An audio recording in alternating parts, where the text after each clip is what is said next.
Hey everybody, it's me. It's me. Oh, for good. You, it's your favorite what? I don't know, game developer, streamer, none of the above, all of the above. What am I looking for?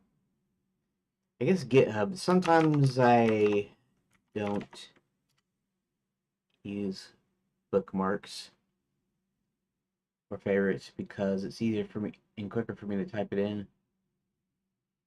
Let's see. You're just okay. So today I am going to do some more um, story. So hopefully that'll be semi-interesting today. Let's see. What what do I have desktop audio on? Oh, I know why. Let me check it. Hold on. The desktop audio is not actually on. It's just I have the YouTube. There we go. All right, I can take this back off. Um, yeah, I kind of use that to test.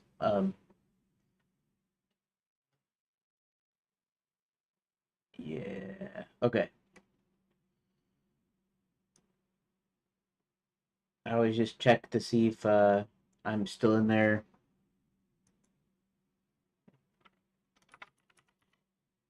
Oh, I got somebody in the chat. Hello, person in the chat.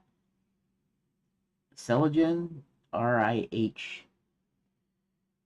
That's cool. See something here with the OBS and refresh. Okay. Ooh, got a few views. Got two concurrent viewers. Chat rate is 1. Not too shabby. Here. Why did I do that? There. There we go. Okay. So I'm actually have the YouTube chat set up uh, to use it, and then I got OBS there. I got the secondary screen. It's this old TV. Yeah. Anyways, let's get to it. Let's get to it. And desktop. Desktop. Good. Good. Good. Good. Good. Good. Good. Good. Good. Okay. So I have to click that. Keep forgetting you have to do like several different things here. Now, let's go to where we were before I actually edit it. And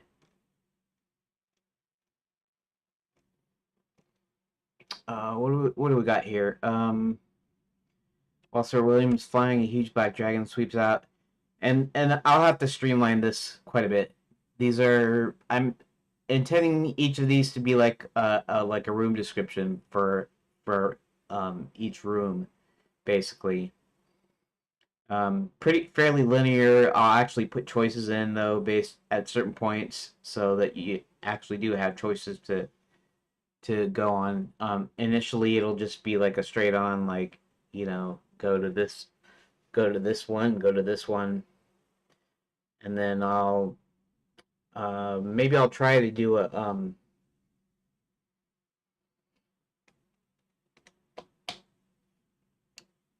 yeah, maybe I'll try to I was gonna say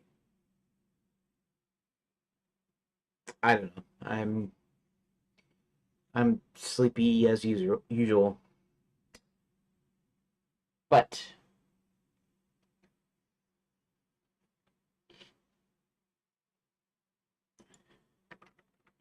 cool. Streaming. Okay. Yeah, so I intend each one of these lines to be like a separate room. And what are we up to? We're up to 300, so that's about 150 It's actually 150 like different room descriptors, different room scenes, and I might find a way of limiting that too. But I need to start with this, and then I'll figure out a way to add in the like I'll start doing charts and stuff when I'm done with this. Okay, so firstly I got to finish getting the characters in. Zanzibar, who was he was a magician that was exposing all the magician, the Brotherhood of Magicians secrets, and they basically wanted to do some bodily harm to him, so he snuck into a crowd of visiting wizards that had just finished a convention or heading back to Enchanted Lands, and that's how he ends up there. And so I'm gonna have to integrate him in some way. But in the meantime, I have Crooktooth and I have the two dragons that I was originally had was splitting Crooktooth off from so I could have more balanced heroes and villains thing. But I'm keeping the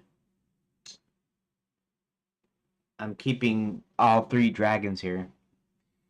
Let's see. While Sir William's fighting, a huge black dragon swoops off from the sky and hits him full on. The Black Knight sits atop Crooktooth, the black dragon, as he prepares for another collision. See, that's something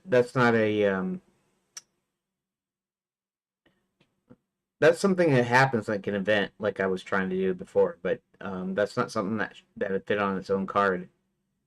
Preparing for another collision doesn't mean that he's doing anything. Yeah, I mean, he could just be sitting there for all we know. So I might take it out or merge it with something or something of that nature. But I am going to streamline it once I've got all the characters in that I want in there.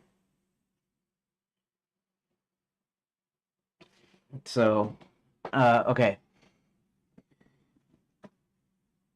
Let's see. Sir William, after falling a bit, regains his balance and starts flying towards Crooktooth. Sir William gets a few hits, but doesn't do much damage to Crooktooth as he knocks him out of the sky again. See, this is actually. I might like keep it to like a battle. Sir William and the Black Knight on his black dragon Crooktooth, uh, start a major battle, and I don't know, two other dragons swoop in and come and help. I don't know. I'll figure something out. Uh, yeah. While flying, Crooktooth prepares for another run, and then out of nowhere comes two other dragons. These are Chester and Nestor brothers who help Sir William fight the Black Knight and his dragon, and that's not really fitting in with the plot outline here. And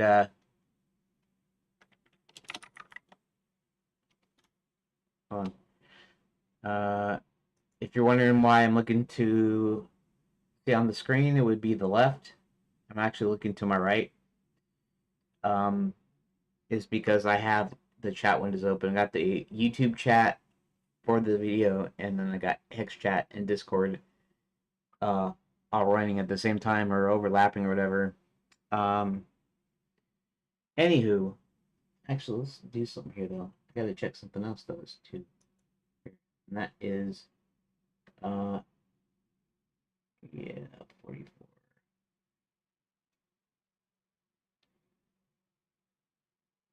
So wait a second. What? Okay, what time is it? 1:12. Might as well be 1:15. Okay. I'm looking at the clock because I'm gonna do the thing where after 30 minutes I'm gonna try to do a little 30-second blurb about what I just accomplished, assuming I accomplished anything. Right now all I'm just doing is reading, so I didn't accomplish much here.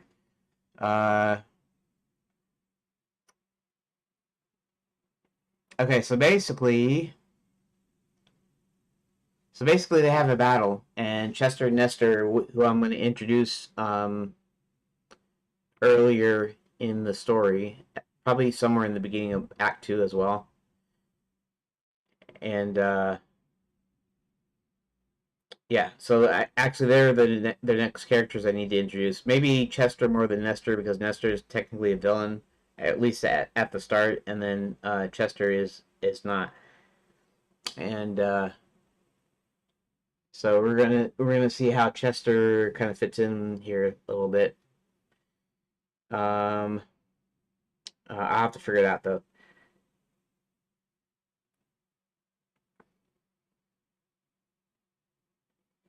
All right, so let's go ahead to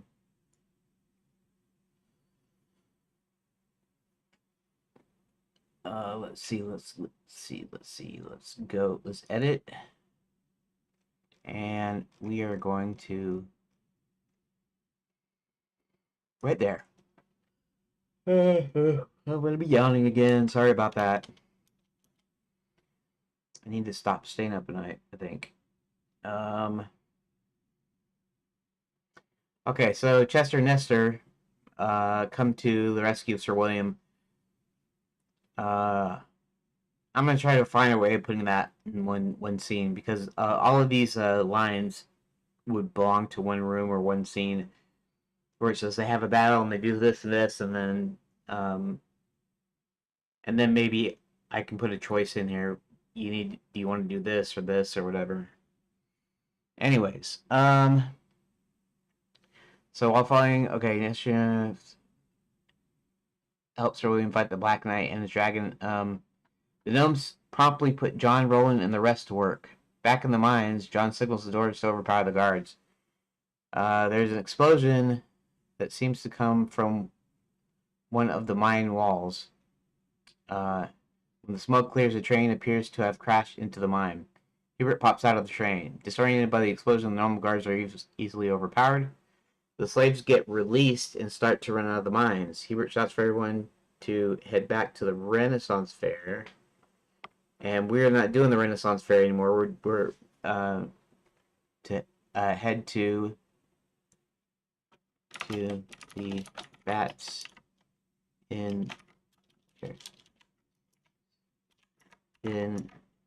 the Belfry. I'll go ahead and say motel. Okay. Hubert sends John to night school to inform them and enlist their help. Hubert himself goes to Fairy God College now with full magic and breaks the magic shield. Don't necessarily have magic shield. I didn't actually put the magic shield anywhere. I just said it was closed up. And then in another deal where I was starting to do like just a narrative version, it has a shield up, and actually I can just kind of delete this, even though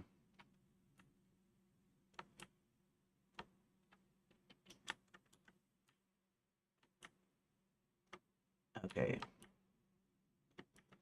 let's just say and goes to Fairy God College and lets all the would-be fairy godmothers, convinces them to help him. And let's make this a little shorter. Asks for their help.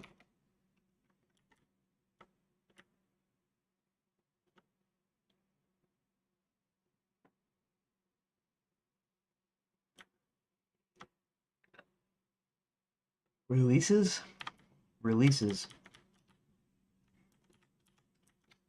He would be fairy godmothers and ask for their help. Roland Sr., Roland Jr. head to the North Country where his people are.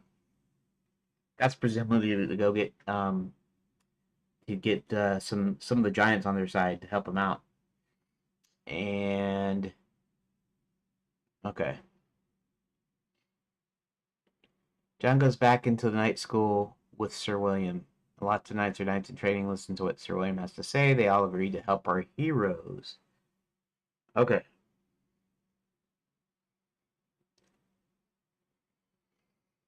Now, there's a couple of things that are going on here. One is I need to introduce the Dragon Brothers, the Dragon Twins. They're twin brothers. I need to introduce that in at the beginning of Act 2, and then I need to check Act 3 and decide how they're going to show up in Act 3, because now they're helping us with the dragons there. They're helping the good guys. Okay. Let's modify this. Everyone rendezvous. How do you do a rendezvous? Rendezvous.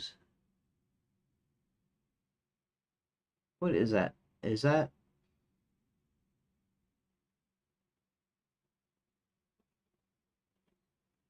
um I'm trying to figure out what the right word is. Everyone rendezvous. Everyone meets back. Here, instead of rendezvous. Rendezvous. I know it's rendezvous. I know the pronunciation of that, but I'm thinking it's not plural, it's possessive, right? No.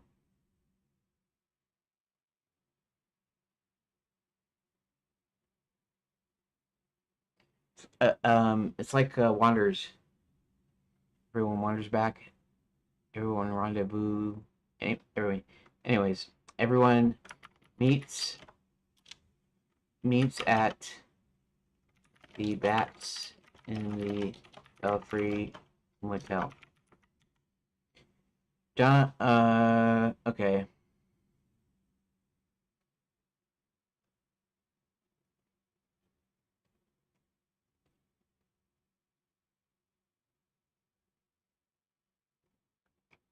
Huh.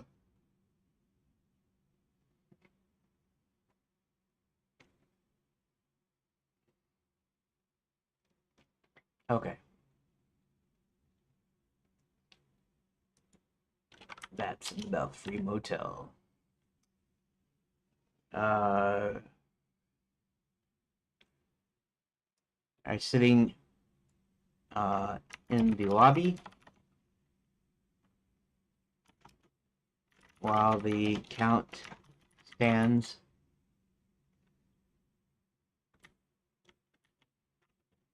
and Rowan stand. Okay.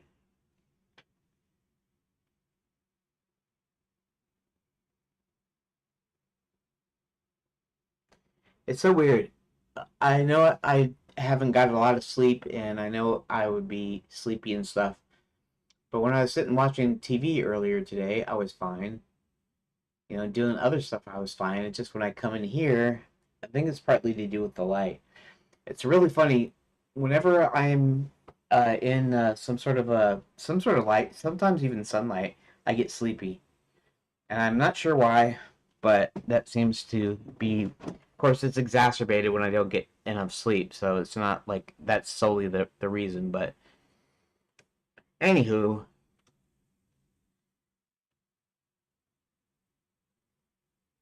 everyone meets at the Bats in the Belfry. Um,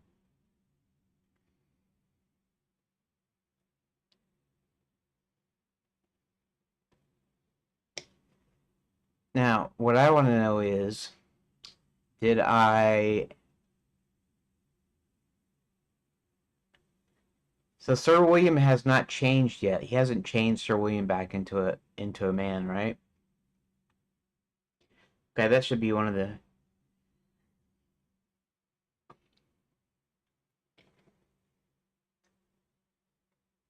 Let's see.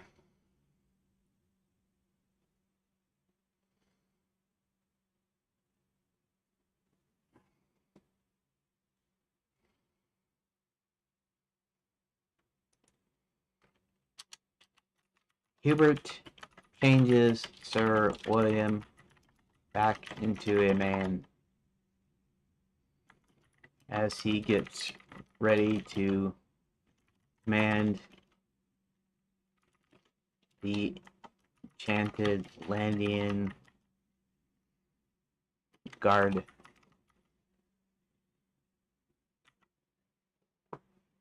I'll say the enchanted Landian guard is essentially their military, their army. We won't put it. They're more of a like a peacekeepers sort of peacekeeping force. In other words, they're not necessarily there to battle, although they will battle if they need to. It's really more to protect people.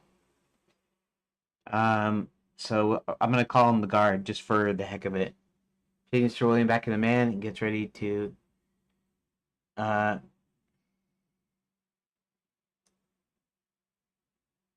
okay, so let's do something else. While um,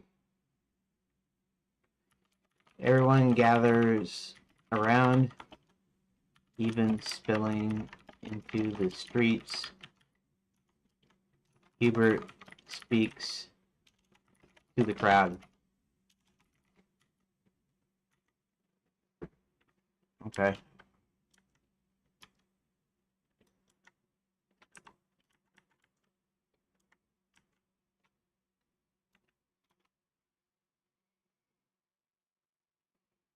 Meanwhile, in the castle of the Omnigate, Max has his techs activate the machine for the first time.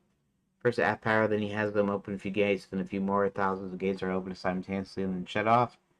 Max has his guards assemble the armies of creatures and men.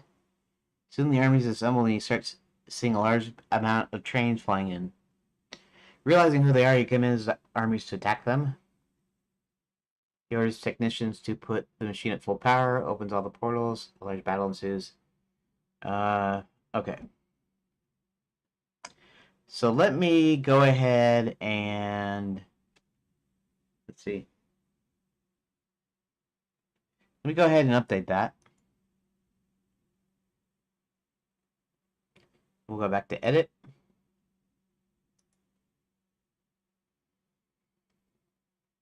And then, okay.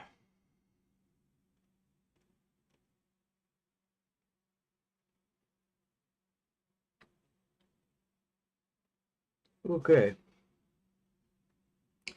So we introduced Sir William to the party, and at the end, he has a fight with the Black Knight, and eventually they. You know what? I haven't actually returned to the battle, have I? They all agree to help our heroes. Hubert pops out of the train. Okay, we can switch. We can switch scenes there. Um,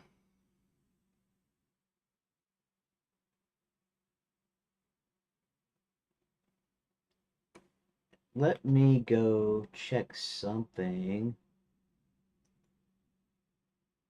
Okay. Da, da, da.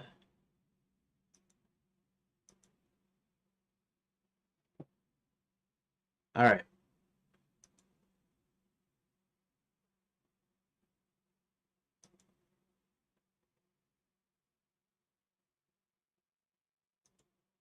And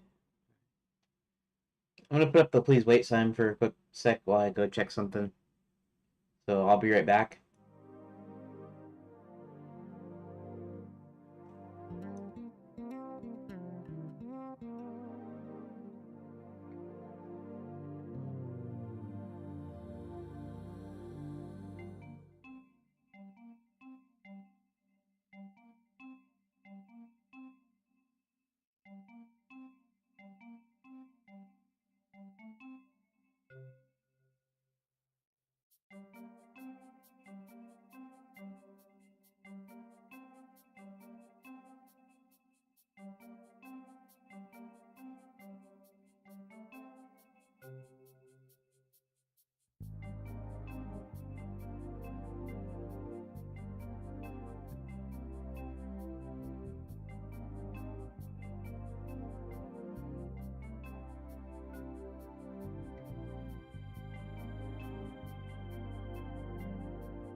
Okay, I'm back. I forgot I was putting a new water filter in our water pitcher, and you have to fill it up a couple of times, and then like pour it out because I don't know, it's got some particulate matter, coal, little, I don't know, they use charcoal and they use a couple other things that end up being in the water, and so they recommend you fill it up a couple of times and then pour it out, and then you can start drinking it. Anyways, that's what I was doing. Okay, and then what I want to do here real quick is I want to just do a little video recording update for when I make my updates. Now, the newer method here, which I haven't actually gotten able to do because I'm still working on the other ones. In fact, I just finished update number 7, and then I mean I still got at least 8 or 9 more to do, or at least I got several more to do before I actually get to these newer ones, which started, I guess, last week. Was it last week? I think. Anyways, so let me check something first. Videos, OBS. Oh, wrong deal.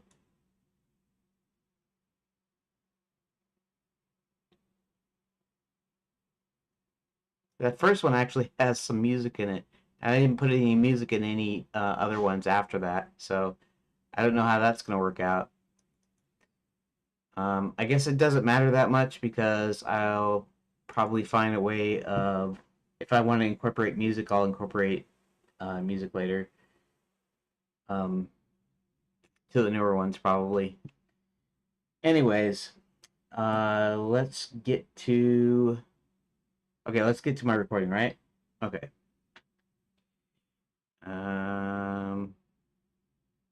Right. So, all I did here was. Wait.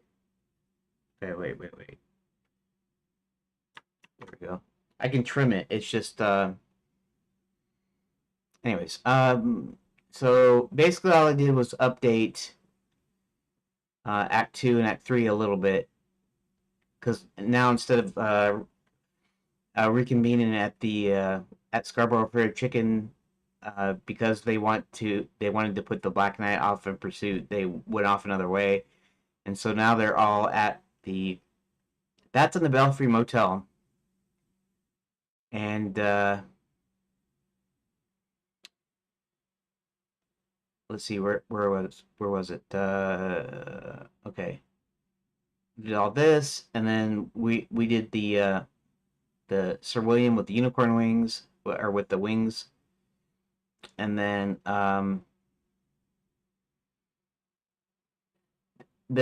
Sir William and the Black Knight get into a battle in the air, but Chester and Nestor, the Dragon Twins, come out of the blue and help them. But the one thing that I didn't do yet is all I did was just streamline this. So yeah.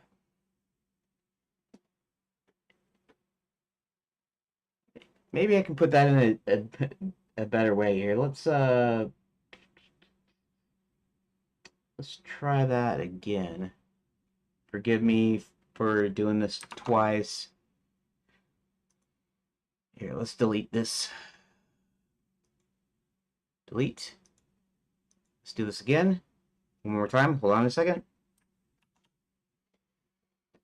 So just now I haven't done that much, except for I streamlined Acts 2 and 3 a little bit. Now instead of convening at Scarborough Fried Chicken and the Renaissance Fair, they're everyone's meeting at the Count's Bats and Belfry Motel, and then yeah, so that's basically all I've done right now. Okay, that was actually pretty short. It's actually super short. Actually, let me look and see how short it is. It's 30 seconds. Actually, that's perfect. Because I was counting from at like 30 minutes, and it had been 30 minutes that I was actually looking at the outline. Anyways, so this is what we need to do. Okay.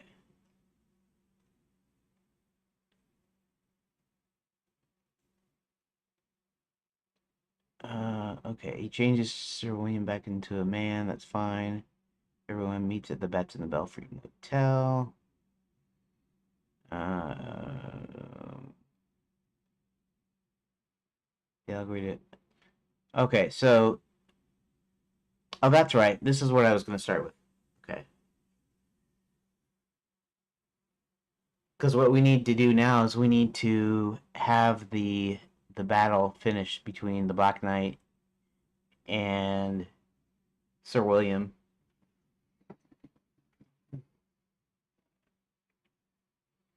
Okay, so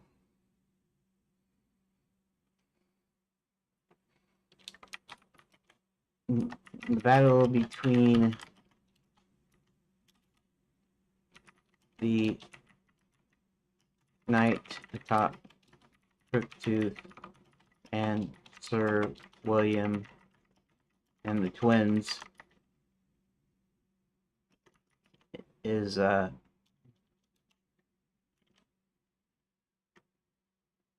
ends quickly. We'll just say it like that. I mean, that's really all I need to say here, because I can actually in a scene or a room, you might say, or a card. I like to say card sometimes. I always think of HyperCard on the Macintosh Mac Classic. We had a bunch of Mac Classics there in the early '90s in high school, and HyperCard was installed on all of them, and that's just basically HyperCard is like these cards that can have graphics and animation, limited animation, and and buttons and things, so they're interactive. So you can make it sort of like an interactive storybook if you want, and so each like description, each page is like called a card, and so I tend to say cards like that, or like index cards, for instance, if you're laying something out on index cards. In any case, um, what was I saying?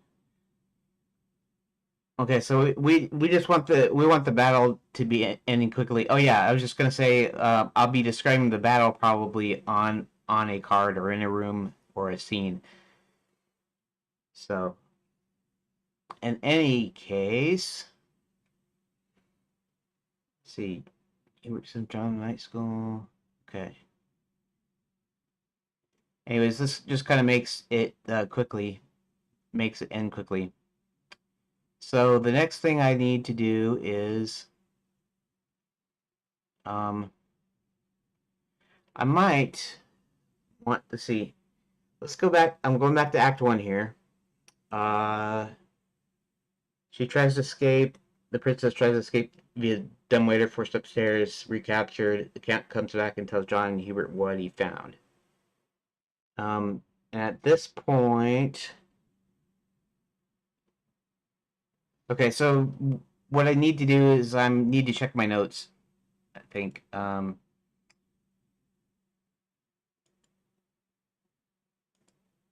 Recent.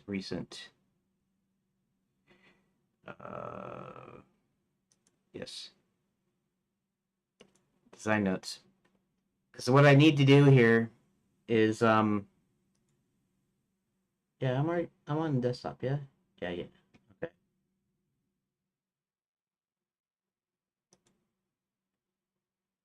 Um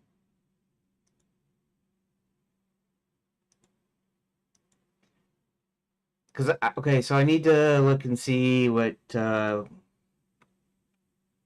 F. Let's find Chester. one of the dragons. So it'll actually be one of the early friendly dragons. On one of the many sightseeing tours, he managed to escape enchantment that turned the other dragons bad. He has problems with a bully who was terrible even before enchantment. Chester tries his best to stay away from this bully who's frequently beaten up by him. Okay. I'm going down by kind of like what I already wrote about him. Nestor the Dragon Chester bully is enchanted because he's already pretty mean. Nestor commands all the rest of the dragons. Yet in this early stage, Nestor was controlling all the dragons, but in this one, Crooktooth is actually the Black Knight's dragon is actually the one commanding all the other dragons. Leads them on raids, plagues small units of villages. Outwardly, he's tough and hateful inside. He just wants some friends. Eventually, Chester and him become friends. Eventually, Chester stands up to him. So that's kind of one of his big deals is standing up to his bully. I don't know if I want bully either because that's been kind of loaded here. You know, when I was a kid, uh, bullies were just bullies. I mean, there wasn't nothing special about it. Sometimes you got beat up, picked on, and sometimes when you stood up to them, they actually became your friends. And other times they just wouldn't mess with you anymore. And so I experienced a little bit of that, not a lot, but a little bit when I was a kid. And so, you know, the Chester is the kind of the classic version of the bully, really. Um, and maybe I wouldn't even call him a bully or anything, but he doesn't like Chester at all because Chester is just a a good-hearted. He's a he's a buddy. He's a good guy. A good-hearted dragon. Let's see. Tell you about my past when I was a little dragling. I loved flying. Would go many sightseeing trips. I love those. Did I have any friends? Not many.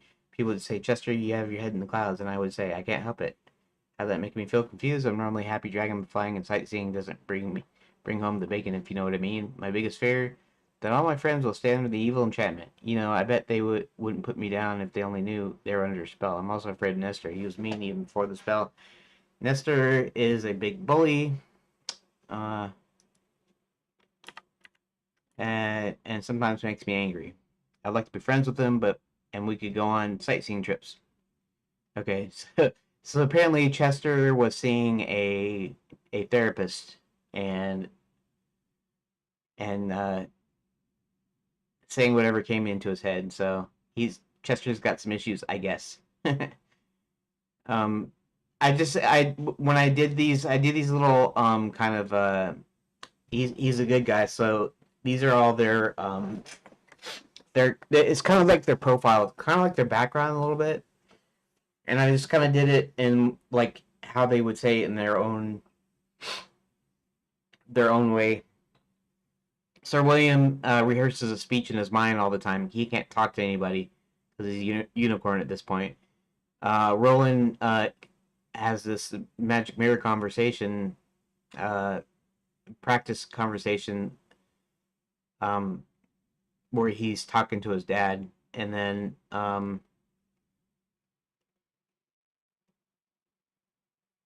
the count is mad at the enchanted herald, um, talking. He's a misunderstood vampire, and in my game, vampires don't drink blood. He goes, you concocted this fable just to increase circulation. We of the vampire community are outraged. And by the vampire community, he means himself because they were all pretty much hunted down. And I'm thinking that I might actually add a little bit more to his story, where his family didn't die out. He has brothers and sisters and a mom and dad, and they weren't hunted. They were just maybe they were made slaves um, like the rest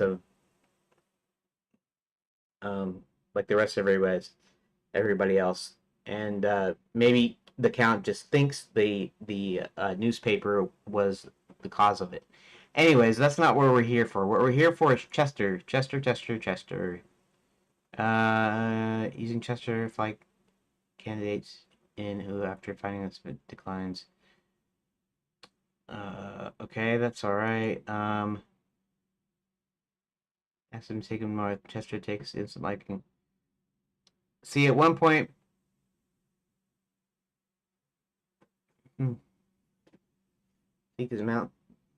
seek his father to the mountains to the north. And what I did is, instead of being in the north, where he has to go up north, uh, Roland's dad is in the mines. He's actually chained up to this giant machine, so they can. I I don't know what a smelter looks like or how it works, so I have to actually look that up. But I'm gonna uh, kind of assume, whatever you want to call it, imagine that it's this giant machine where they melt the ore and to get the impurities out, and then they refine it like a refinery. I could call it a refinery, I guess. But anyways, so he's not finds his dad chained to a machine and breaks down ore for smelting the quicksilver. Oh, so this was a machine that broke it down. Like I said, I don't really know how that works. I'll have to look that up so I can get my terminology straight. So,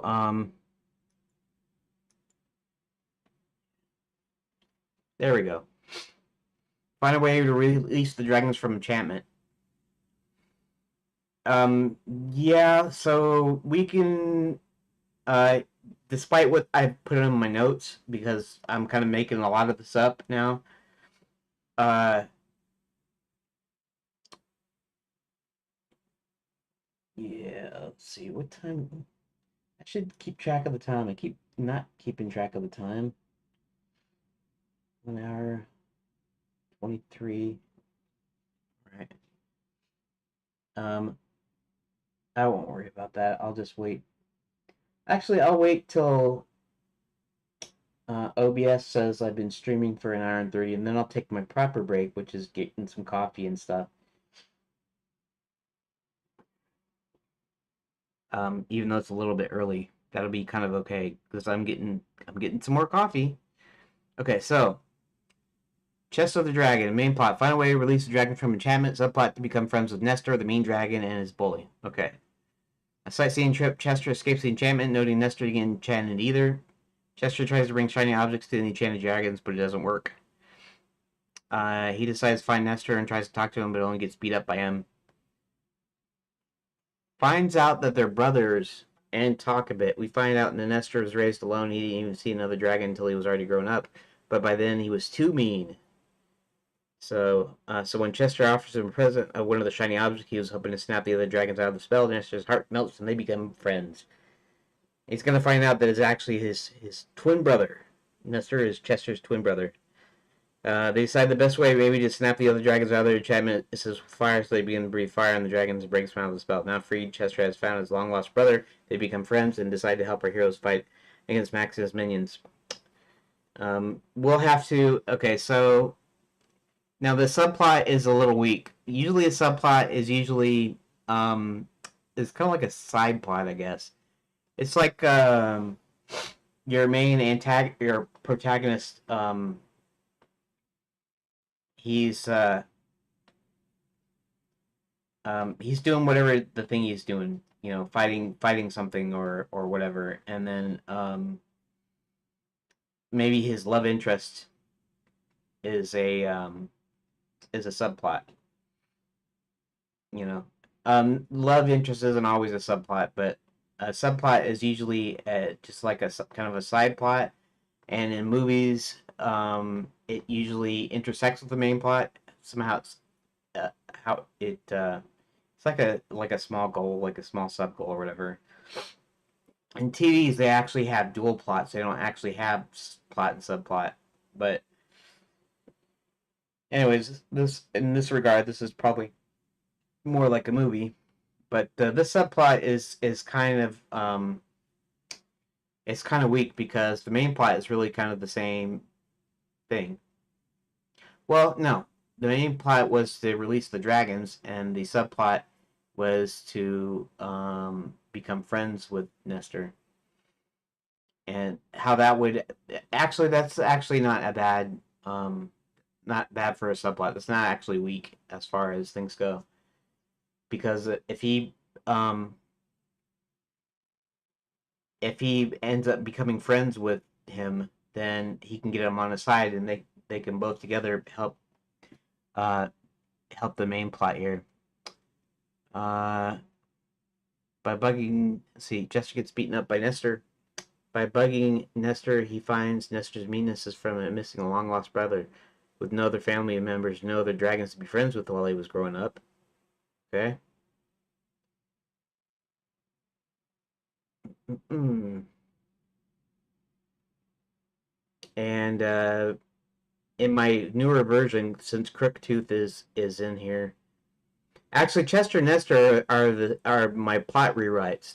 Crooktooth was the original dragon. He was only going to be one, just a bad guy, and I wanted to split up. I wanted to give a good guy to.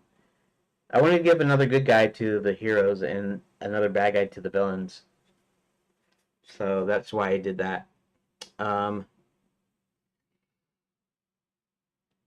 finds out he was his long lost brother. Yeah, I mean, I don't know how you would turn that into a game. He's bugging Nestor. I guess through a dialogue or something, or maybe he's got to follow him at some point. Maybe I should do that. Maybe I should put that even in here because finds out he was his long lost brother. The two work together to release the dragons after success to become fast friends. Okay, so at some point we got to insert um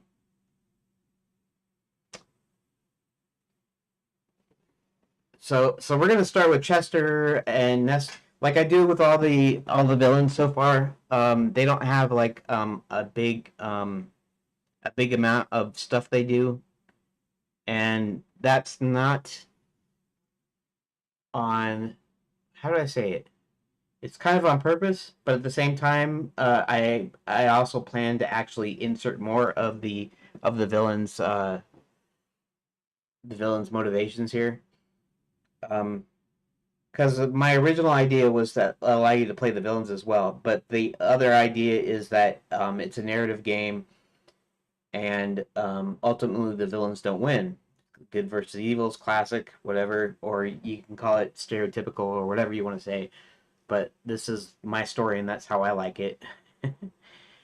And so, um, what was I saying? Oh yeah, uh, I was gonna like I gave the bad guys their own sort of stories that they wanted, and even if some of them were weak, and so they all kind of have their own plots and subplots, their own little story arcs. And so I might just do kind of semi-classic thing here. You'll still have a bunch of player characters, the heroes. You can still get to control them, but maybe you won't get to control the villains after all. Maybe that's the one thing. And what the one main thing that I could do completely too is I can just do a completely classic traditional way where I have one protagonist and then everything else has to do with what he wants, and then each other character is a non-player character. I mean, I could do the classic traditional kind of thing. So I don't know. Like, the question is, should I do the full out like I was going to? It means a lot more work. It means a lot more time, and it means that I may not be able to pull it off as successfully as I would if I would just have done kind of a singleness of purpose kind of deal, where where it's just surrounding the main protagonist and everybody else is kind of um, are kind of contributing to his story, you might say. I don't know. Somebody that's watching or listening can suggest give me some suggestions. Anyways, what I was saying earlier is, even though I would allow you to play the villains, this isn't a thing where your choices affect the ending. You know, I know there is some merit in doing something like that, where choices affect the ending or whatever, and maybe that's really fun to play. But I like the old-fashioned point-and-click adventures, the old-fashioned text adventure. Well, admittedly, all my adventures that I really played were graphic ones. So they started with the Sierra Online ones, which had a text parser, even though they had graphics and animation in them. Um, I did play a few text adventures later, and I can't really get into them because they didn't have any graphics to them, I guess. Short attention span and all that, you know. Um, but anywho, let's get back to our dragon buddies here. Okay.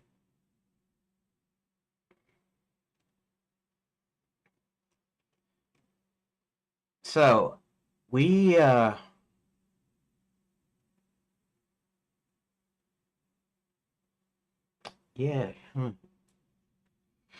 I mean I have to come up with something for let's do this. Uh let's see something in here. There we go. Okay, so dude, what time is 1:30? Okay. I think I want to introduce Chester in Act 1. Um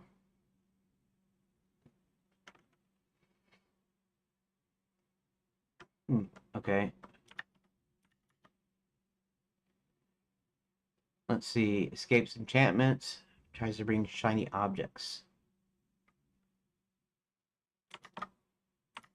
Okay, so that's going to be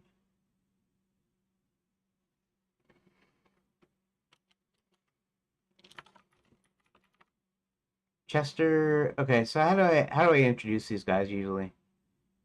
Uh, Systematically close down. Hebert get maybe this greatly the most prince of wizard and chief advisor to the king. Hubert. Hubert gets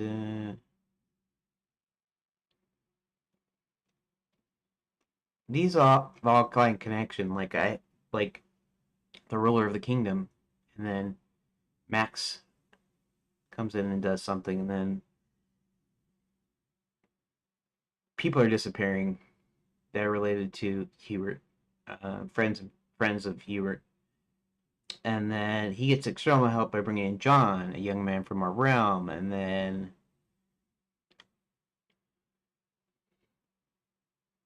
young woman is kidnapped. He sees that, and that's how I introduce. How do I introduce this organically? How do I introduce it properly? I guess is what I should say.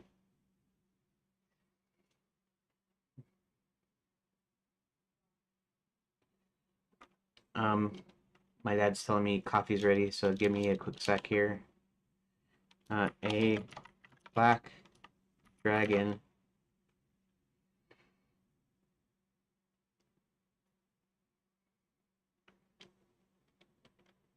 Maybe I should do this earlier. Well, yeah. We're setting him up. Hubert contacts his old friend.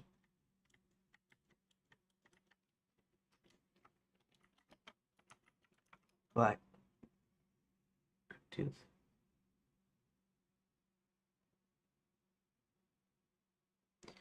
Oh, okay. Here, we'll do it like this. In fact, the Black Knight. How do I introduce the Black Knight here? Black Knight rides up on his black charger. Okay, so I'm actually going to introduce the Black Knight in here in Act 1 here. Um,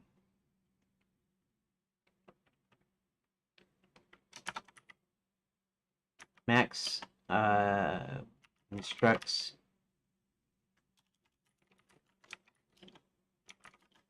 commander of his armies, Black Knight,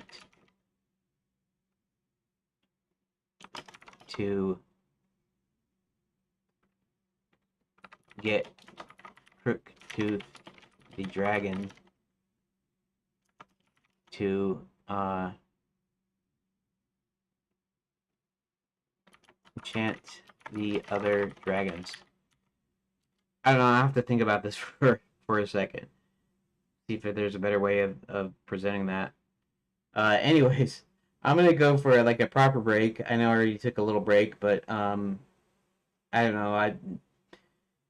I'll just try to keep improving more and more. I'll try to do less breaks, less time, all that stuff. So I'll see you guys in just a little bit.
Alrighty.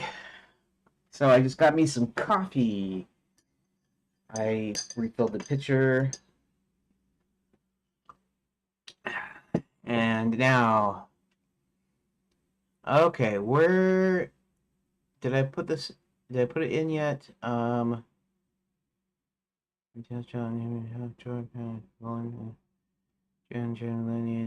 Roland Gibson, George Mines.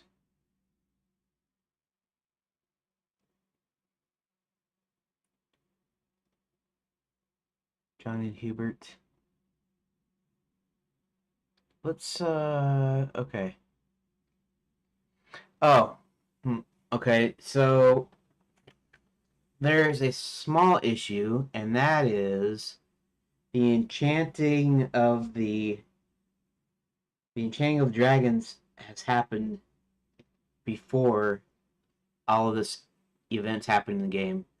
That's part of the original events leading up to the game. The first time you're in the game here, I'm still deciding who you end up starting out with. If you start out with John, or if you start out with Hubert. Hubert stuff happens before John enters the realm. That's why I always put him first.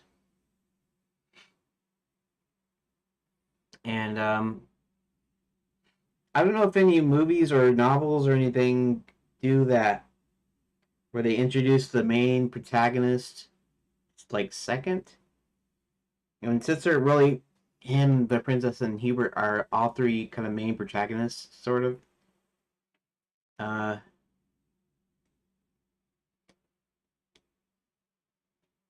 yeah.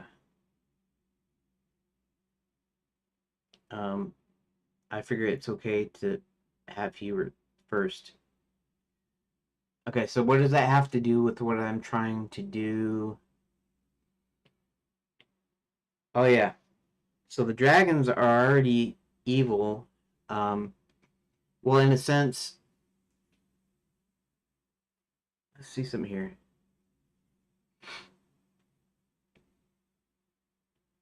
Damos has hurt many people disappeared, including and actually this is fine because later you find out what happens after they investigate the schools.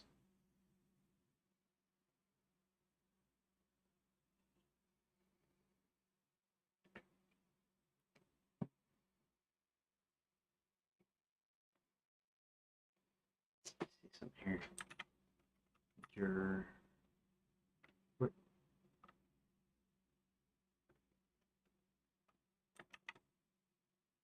wait a second. Oh, I don't know what Control F does, and I don't know. Maybe I wasn't. I don't know if I was in OBS or not here. Oh, I see what happened. Anyways, Control F. Dragon. Someone tells John the knights are using real weapons and dragons are terrorizing small villages.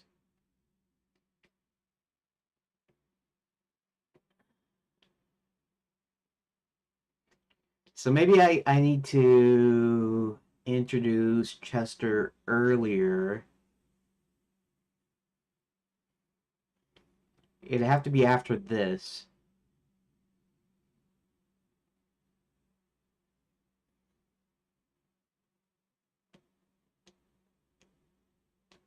Um,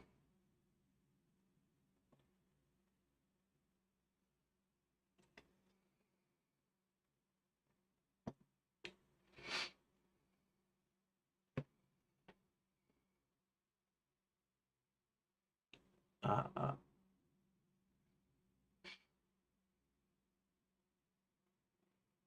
okay, so I know I'm not saying much, but I'm trying to come up with. I'm trying to kind of put things together into a point here. Because John learns that dragons are terrorizing villages, and through the through night school, and then And Chester had escaped his fate because he was out on a sightseeing trip instead of being with his friends.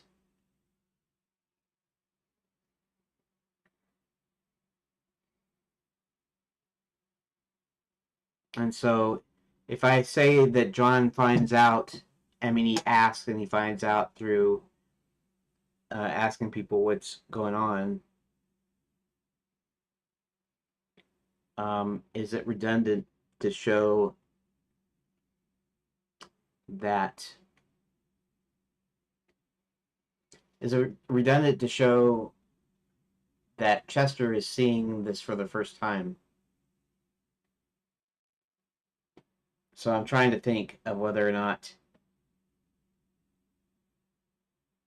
um, it's kind of interesting. Concurrent viewers is 0, even though 17 views. I don't know how the views work on through this thing. This is a YouTube live control panel on OBS. But when I go to break, of course, all of the concurrent viewers are gone now. There's like up to 4 or something like that. I think that's kind of interesting. I mean, I guess it's something that happens if you're no longer at your terminal. They get disinterested, or they shut it down, or whatever. That's okay. That's okay. This is gonna be on a recorded stream, so people can watch it after the fact, and then when I start uploading my updates, I'll have the updates. Um, so I could either leave off this part about dragons are terrorizing small villages because maybe that's not something that matters. John's at night school and he's trying to figure out what's on with night school, and that even though they train to slay dragons, uh,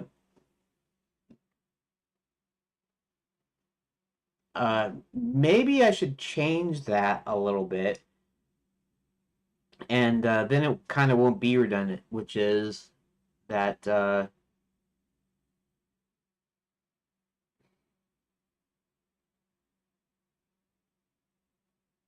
the dragons are all gone. It's just like the tourists that turn up missing, right? Some dragons that even turn up missing.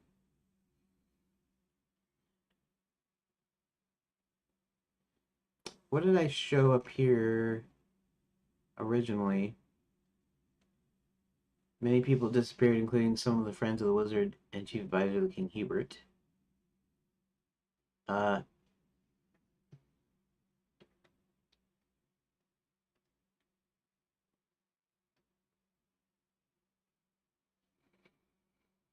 let's see. This figure named Max systematically closed down most of the resort. Mm -hmm.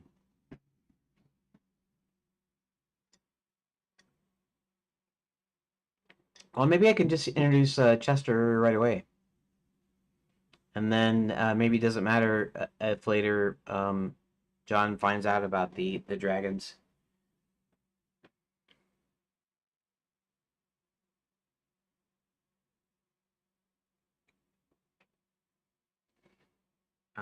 Substitute sees being kidnapped, workers in the forest.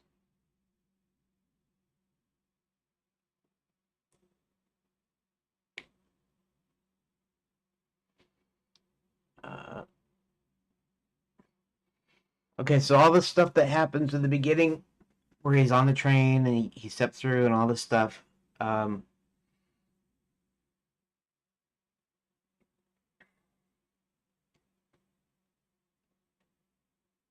when he sees a beautiful young woman, I could do it there, right?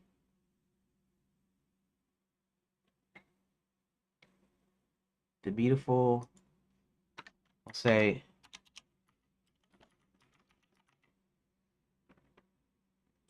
and let's just stick in Chester's intro here. We're not gonna actually really see him until right around Act 2, either right before Act 2 or right after.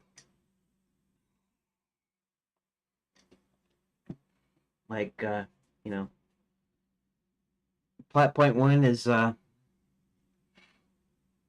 is the information that what's her name gets, the princess gets, and the fact of where she's being held. So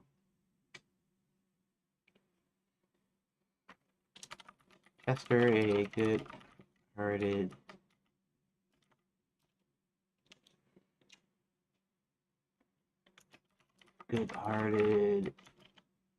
dragon.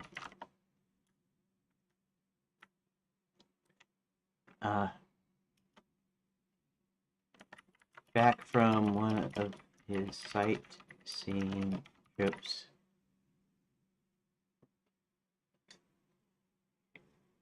I don't even know where the dragons kind of huddle. They might have a mountain or a cave or something that someplace they play. I'm not really sure.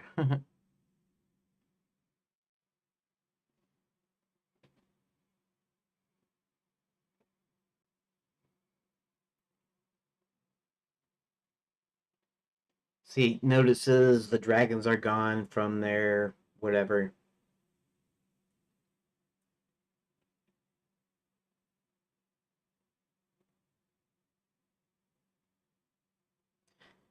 Oh, maybe this is a good place to introduce the place where the dragons usually go.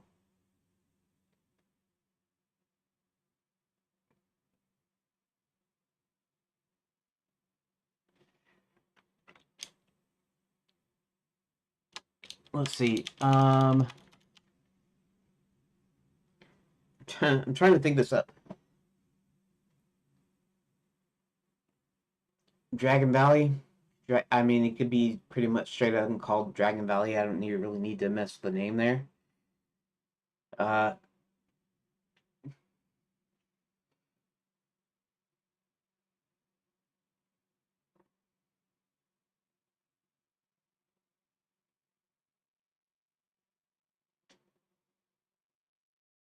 Normally they're in mountains, so maybe it should be in a mountain, like in a cave or something.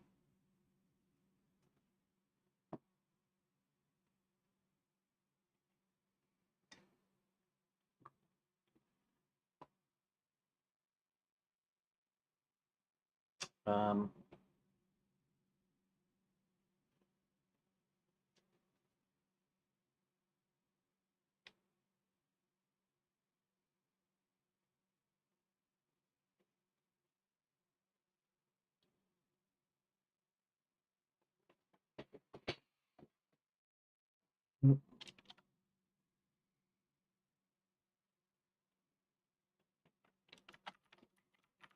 Chester, good. We'll just say friendly. A friendly dragon.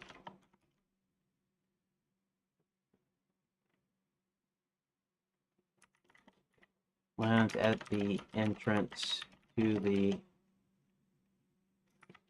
Cave of Splendor. And I'm just thinking up this name just off the top of my head. It can be called something different. It could be called something funny. I don't know.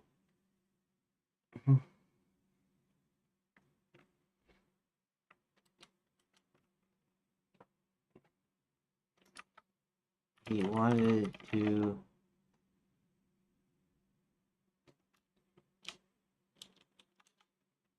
walks around the cave system under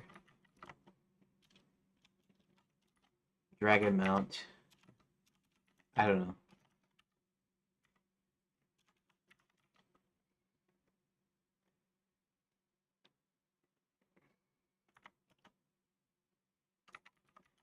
Trying to find his friends who are nowhere to be seen. Okay, so you don't really know that he was on a sightseeing trip. Later on, we'll mention that. Maybe he'll tell somebody. I don't know. Just needed something to actually have him do. Chester, friendly dragon, lands at the entrance of the cave of Splendor. He walks around the cave system under Dragon Mount, trying to find his friends who are nowhere to be seen. Okay. Um,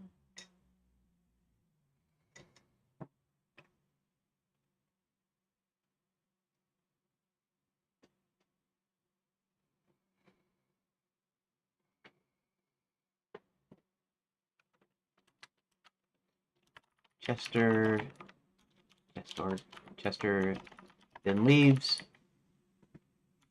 And what's he doing?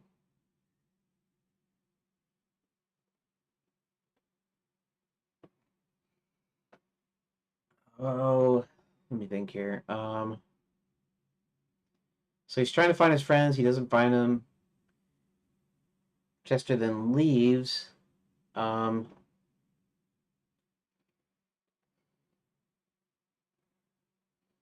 Brain not working. Brain no work.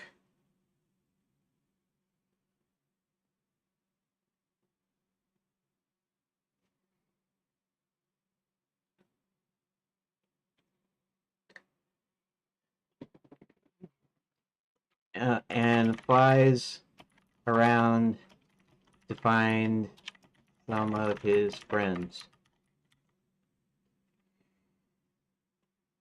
Okay.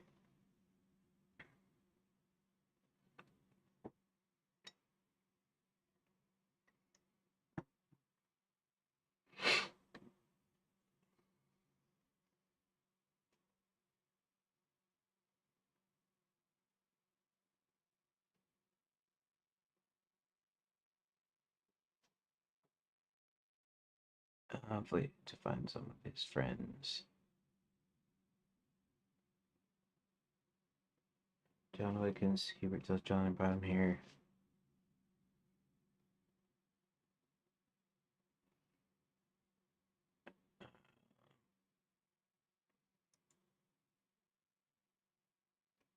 Oh, that's right. I was gonna actually put this before John gets told.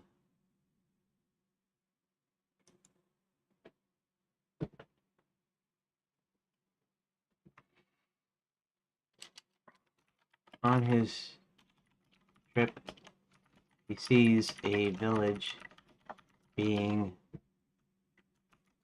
burned down by one of them. And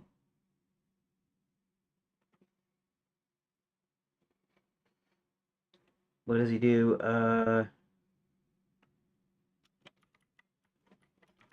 Dragon hard enough to stop.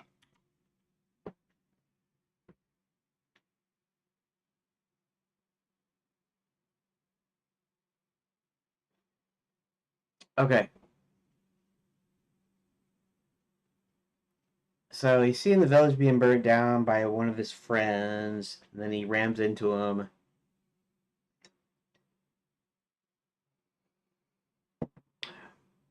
Um,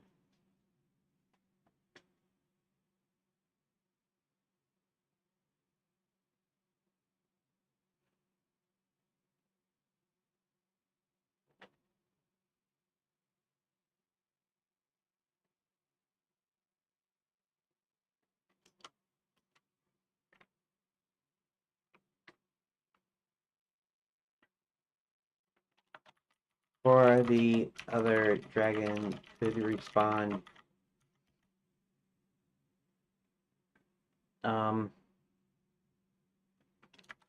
Chester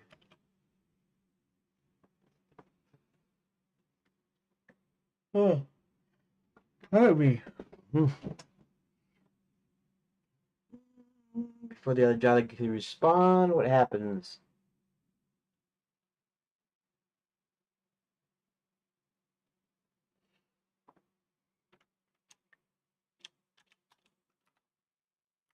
Sorry, he could recover.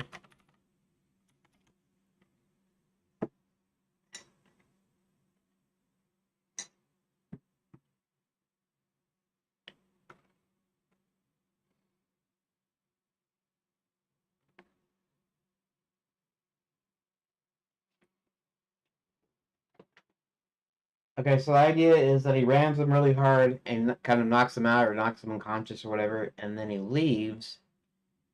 And then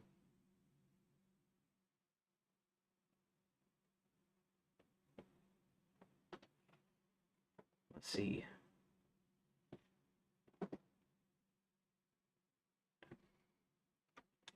Chester flies off to find Nestor.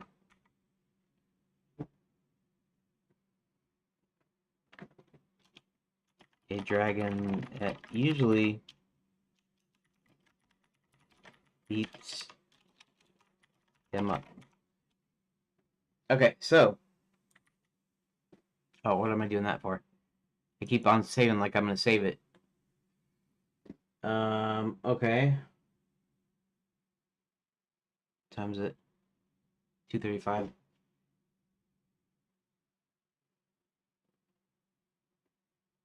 I need to think for a second.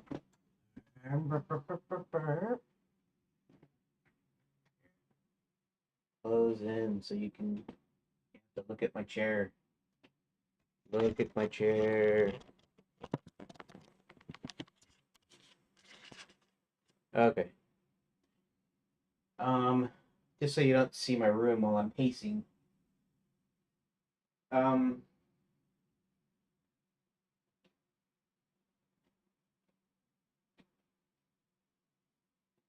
I guess, okay, so I guess kind of the idea is Chester figures he could probably go to Nestor to see what's going on.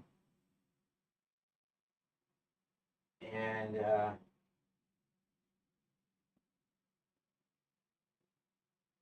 they're going to do the thing where they begrudgingly try to decide to help each other.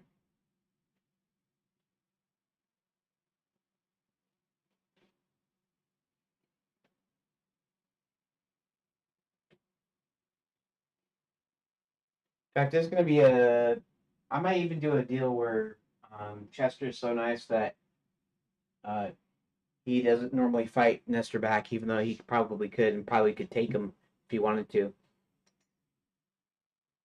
When instead he just he likes making friends, he doesn't like making enemies, and so I don't know if that's something that I'll put in at some point, but I'm thinking that's a kind of a story there that maybe Chester doesn't have to take a beating, but he chooses to in order to be friendly. So maybe that's the deal. And that's part of their story, right? So their story, uh, if I could rewrite the character arc or the plot, the plot for Chester. So Chester gets back. Uh, he wants to talk to his friends. His friends aren't anywhere to be seen. He goes and flies around. He sees one of his friends burning down a village, an innocent village, and then so he knocks that dragon silly, and then he goes after and looks for Nestor, wherever Nestor normally hangs out, which I haven't figured out yet, but we'll get there at some point.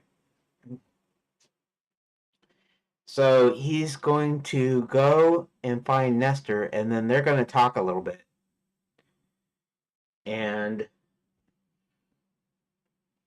when Nestor agrees that he doesn't know what's happened to them anyways, maybe does he know? Maybe he does know.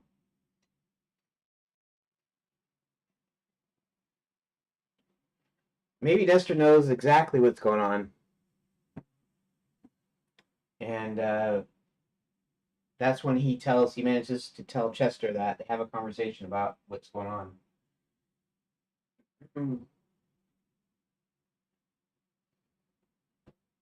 It doesn't sound like a bad deal. If I want to do, I still have to think of things like I don't have to, but think of things like okay, so the inciting incident is I don't know what you'd call the inciting incident. To me, it's whatever kickstarts everything. It kickstarts your plot, your story, or whatever. So, and we already established that. We established that the dragons are under some evil enchantment or something.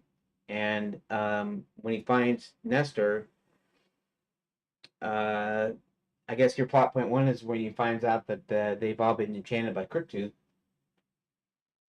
And okay, so what do they do about it? So Chester wants to join forces with Nestor. If nothing else, just long enough for them to be able to find and disenchant the other dragons.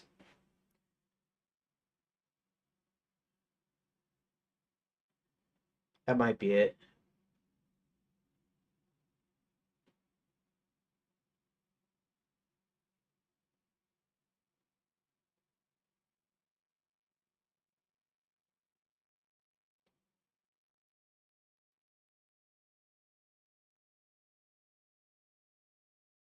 Hmm.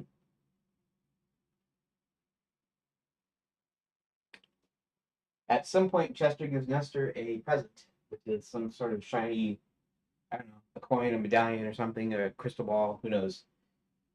Gives him something shiny, and then I don't know if I want to go too deep as far as the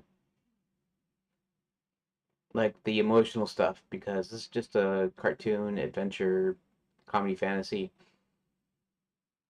where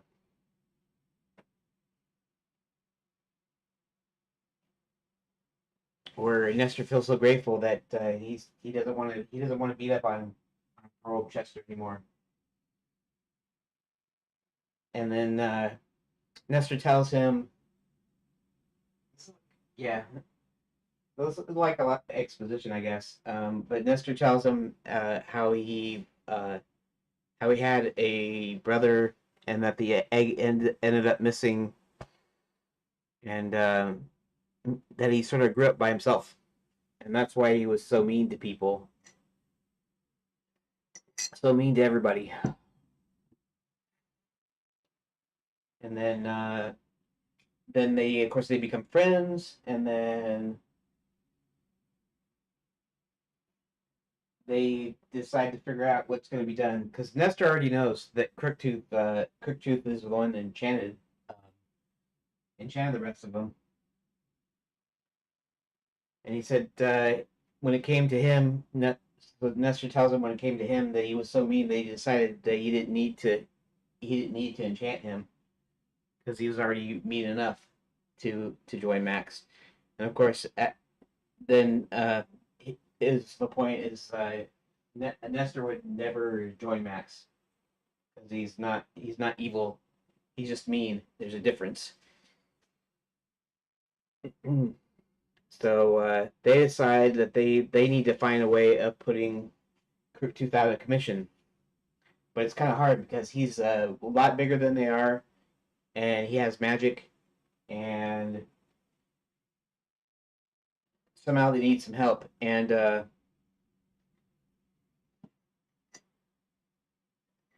maybe what I'll do is maybe I should even kind of do this backwards too, write it backwards, because maybe what they do is um, they see Crooktooth in the sky, and then they see him go after Sir William, and so they realize that if they could help him, maybe they could get rid of Crooktooth or dispatch of him, right?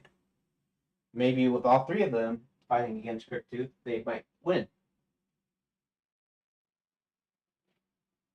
That's not a bad idea. I think I like that. I think I'm going to use that. Okay, so okay, I'm going to leave this here as it is. Okay, let's back up to my face a little bit. Um, okay, so I'm leaving this here as it is. I am going to go to, let's see. Let's go back. Let's go to the end of Act 2 here. And we're going to kind of back up. Let's go to, where's Act 2?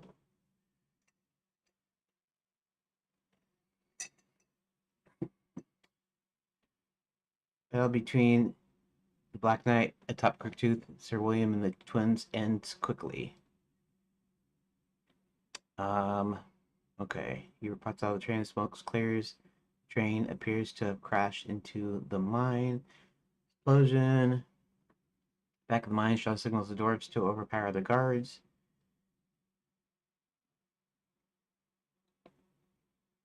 While following Crooktooth. Okay, Sir William gets a few hits. Okay, so it's got to be before that.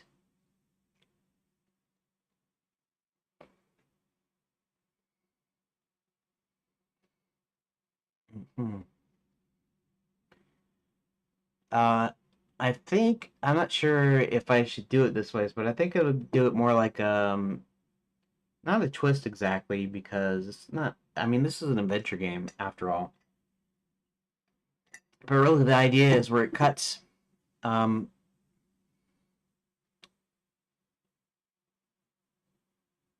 see. Sir William and William gets a few hits. So Chester and Nestor seems to come out of the blue. And let's see.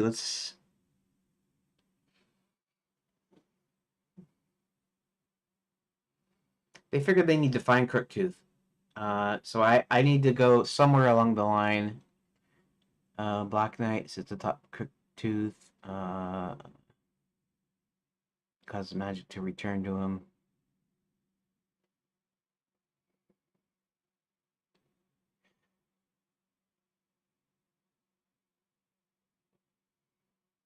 Let's do it. Let's do it right in here.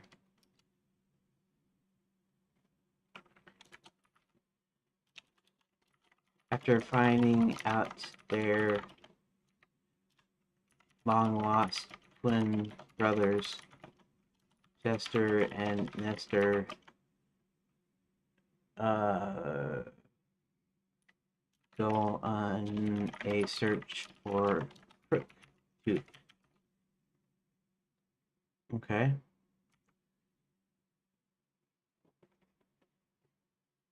All right.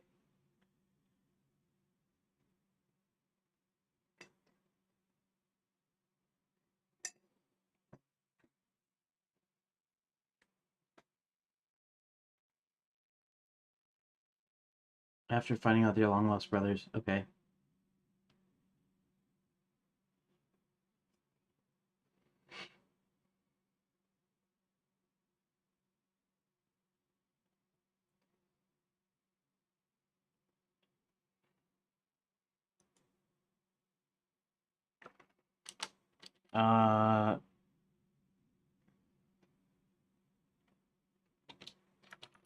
Chester and Nestor start talking.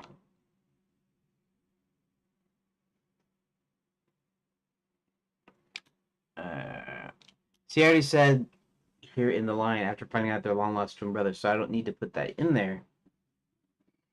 Oh yeah. Chester presents Nestor with a shiny polished stone.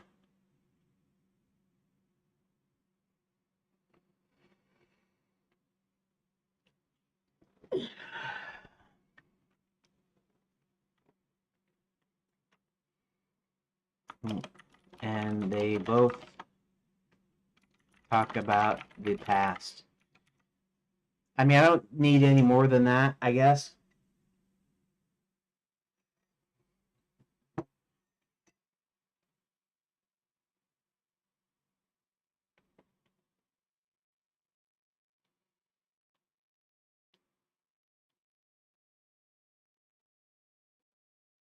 They go on a search. I don't even know if that's going to be right for my pared down version. I'll have to go back through this and see if I can tighten it up somewhere. So they do the talk, right? He gives them a stone. right. And this is actually technically plot point 2. Plot point 2 is where he gives him the stone and stuff. Um,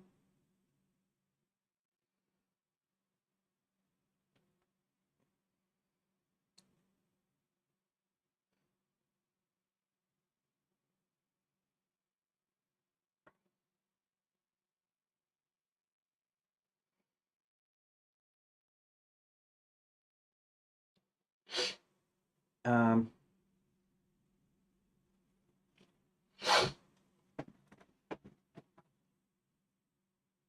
oh, I see.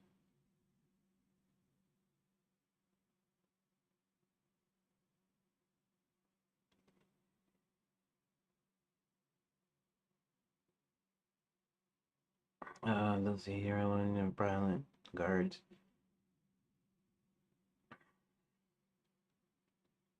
Maybe these need to actually be earlier. I think they need to be earlier.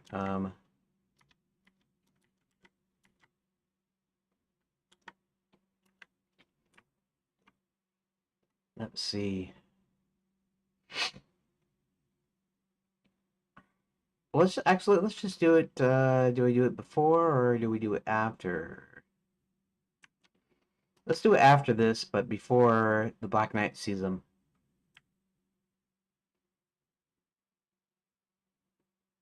Like that. Chester presents Nestor with a shiny polished stone. They both talk about the past. After finding out their long-lost twin brothers, Chester and Nestor go in search for Cryptooth.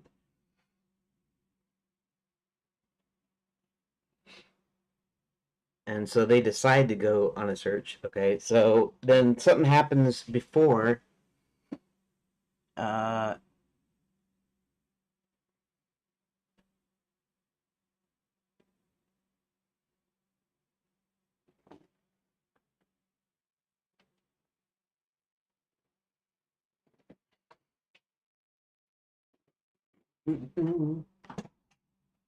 Stupid chair.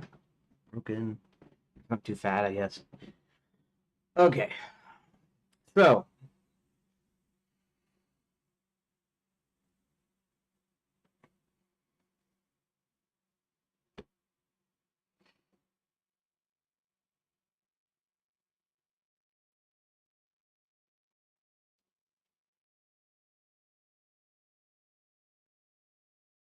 You know, when they meet, I mean, he could tell him right here. I mean, there's no reason why it has to be earlier in the sense that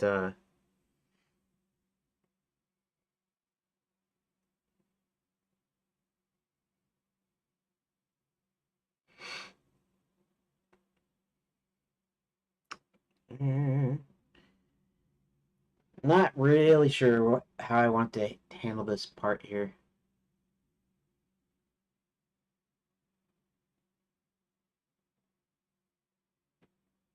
Kind of stuck.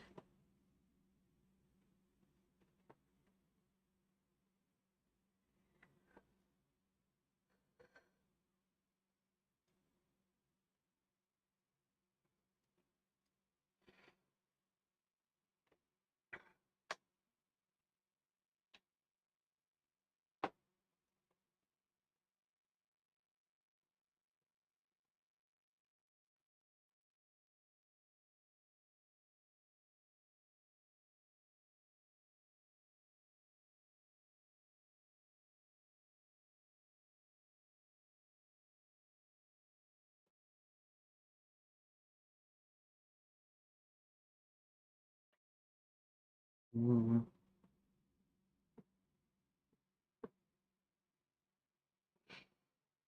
we're going to, let's see.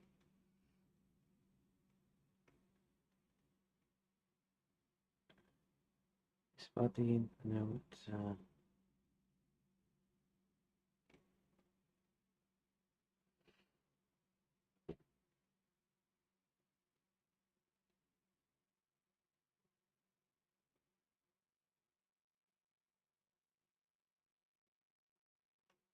Let's go back up the top here.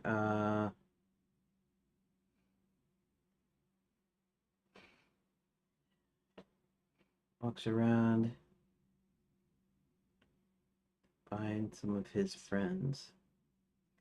The village being burned down by one of them. Garen's dragon hard enough to stop. Before the other dragon could recover, Chester flies off to find Nestor, a dragon that usually beats him up. So right now he's already searching for Nestor. Okay.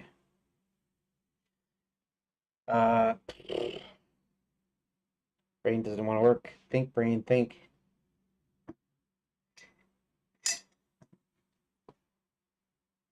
Um,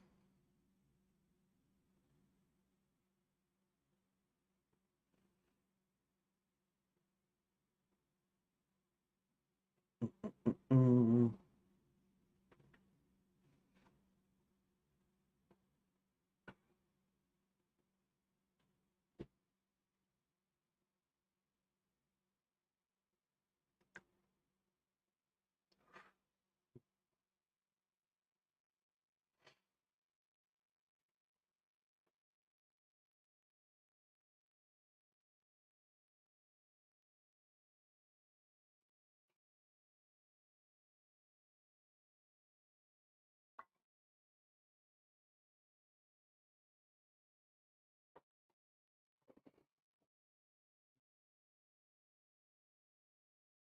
Chester flies off to find.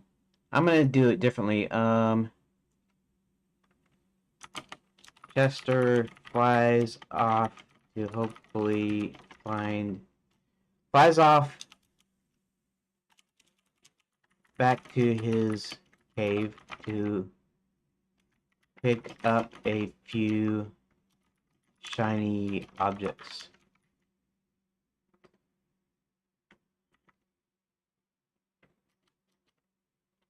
He then goes out again, searching for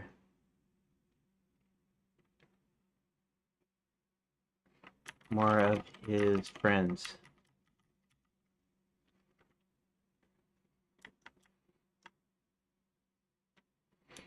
Alex no first out leaves and rolling. Dragons are terrorizing the small villages.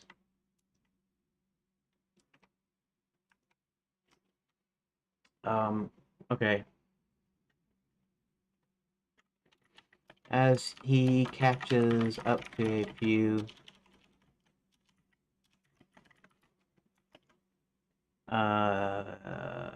come on, brain.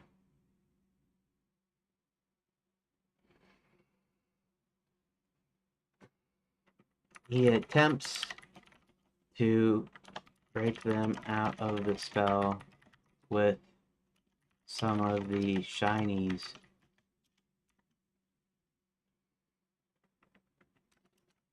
When that doesn't work,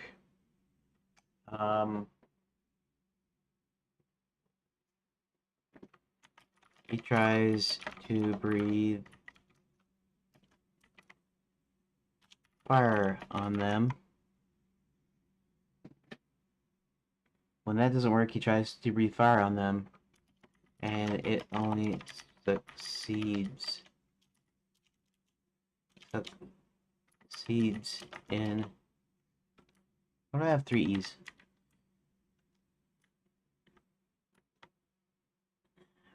When that doesn't work, he tries to breathe fire on them, and it only succeeds in making them even angrier than they already are. Well, that's too long.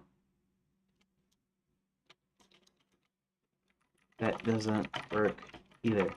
Okay.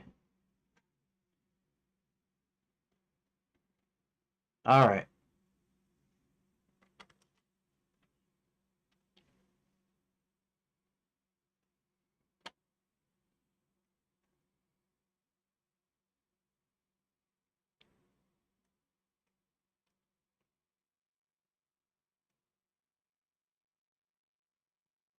Get to the Gnome Kingdom, giant Hubert contact a friend.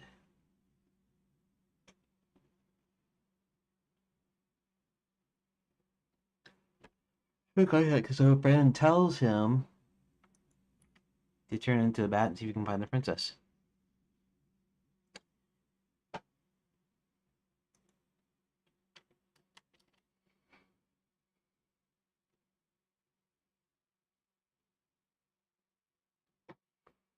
Um,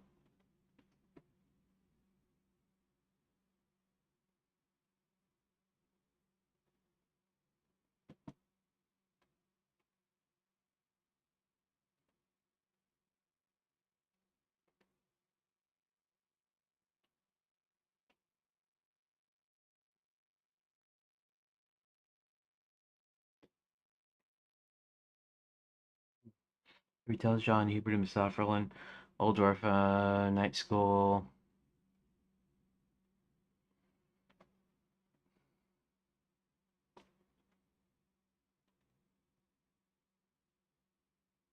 Oh, as Chester.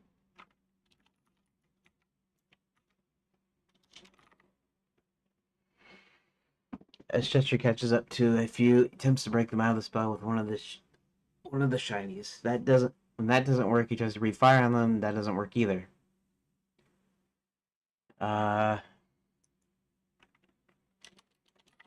Desperate, he flies. He flies to Nestor's cave.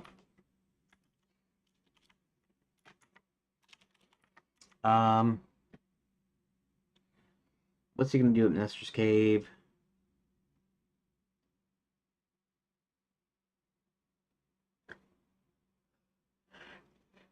Okay.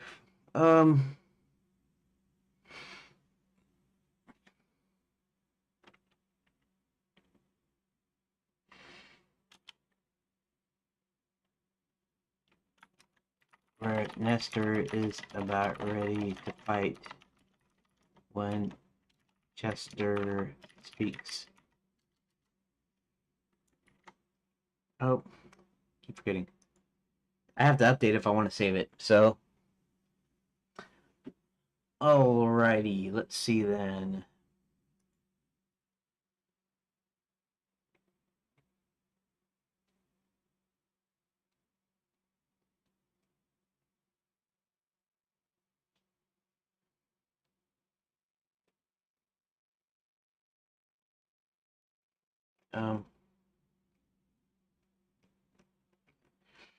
Okay, so I guess getting back to the thing here.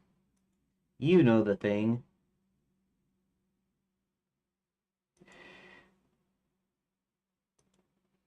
Okay, so when Chester speaks, what's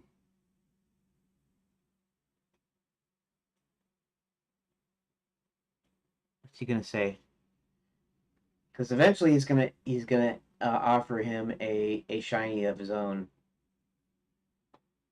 Uh,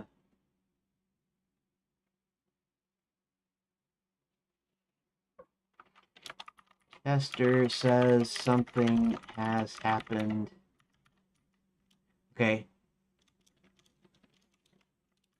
Chester and Nestor discuss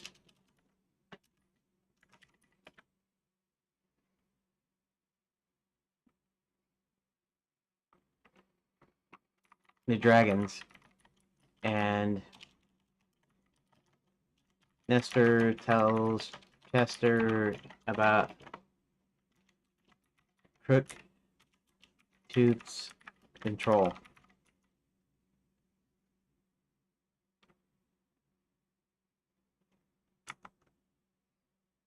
Okay.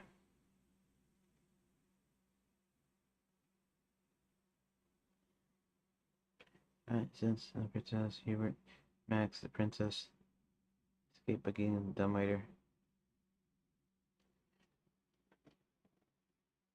Interesting. I don't know if I have enough of a spread here, but I guess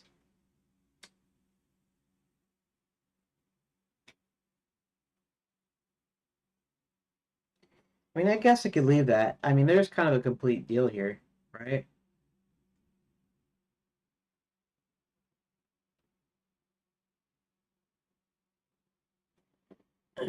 Chester. Find Chester.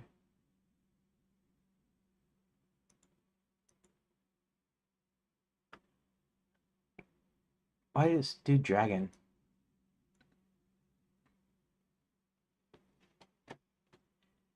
Chester, friendly dragon. Okay. Chester, friendly dragon. Lands the entrance cave of Splinter, walks around trying to find his friend, nowhere to be seen, then leaves and flies around and finds some of his friends. On his trip, he sees a village being burned down and he rams through a dragon hard enough to stop it. Before the other dragon can recover, Chester flies back at his cave to pick up a few shiny objects. He then goes out again searching for more of his friends.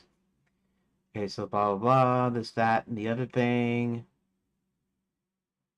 As uh, Chester catches up to a few old friends, he attempts to break he tries to break them out of the spell with some of the shinies. When that doesn't work, he tries to breathe fire on them. That doesn't work either. Desperate to, he flies to Nestor's cave where Nestor's about ready to fight when Chester speaks.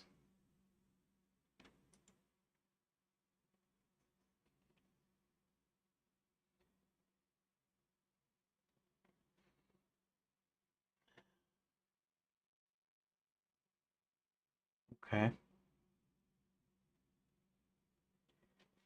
Fairy God colors, okay, Scarborough Fried Chicken, he his old friend, ships the matter like night. Get cute to jet the other dragons. It's just set up. Tells John and Hero what he found at 2. They go to the kitchen, clocks the guard. Just looks back.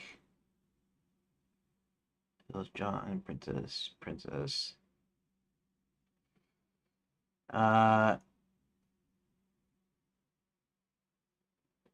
They spot a unicorn, all this stuff happens.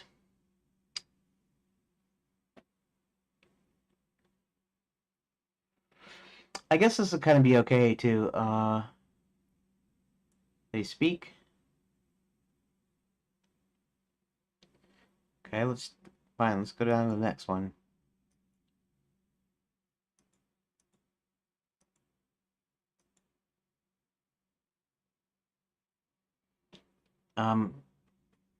Okay. Rollins is on the table. The road, Boston Belfry, Canada's bat, once they're rolling after reviewing the papers, Hubert Jones rolling. Sir William. Sir William starts upon the flight of the castle. Chester presents Nestor with a shiny polished stone, and they both talk about the past. I find out the long lost brother, Chester and Nestor go in search for Crick Tooth.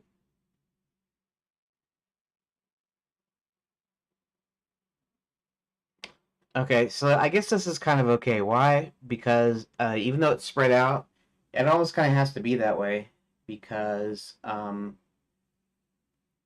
it's almost like there's not enough room for it. Okay, so what time is it? 3:08, and I think I'm gonna go ahead and update. And actually, this time I'm gonna actually look at the revisions here. And let's see something here.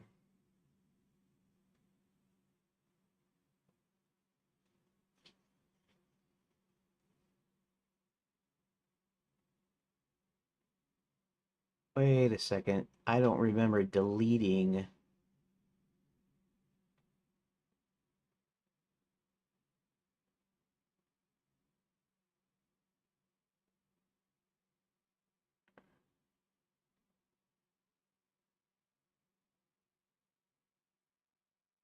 John. Oh. Oh, I see what I did. Yeah. Um,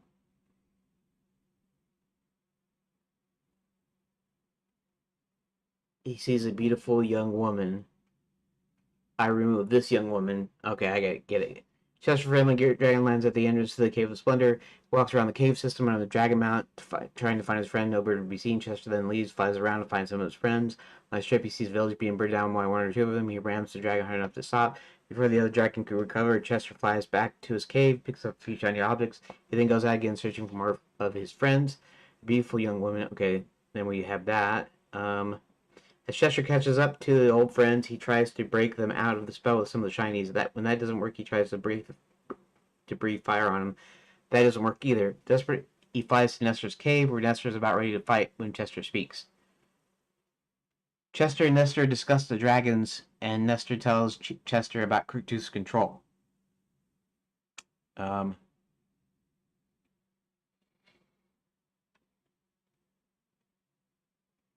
why do I have two spaces in there? Count comes back and tells John and Hubert what he found. Chester presents Nestor with a shiny polished stone, and they both talk about the past. After finding out that they are long-lost twin brothers, Chester and Nestor go on a search for Crooked. Um, do huh? These are actually when I actually, I guess, move lines. I moved them down or moved them somewhere. The battle between the Black Knight atop Crooktooth and Sir William and the twins ends quickly.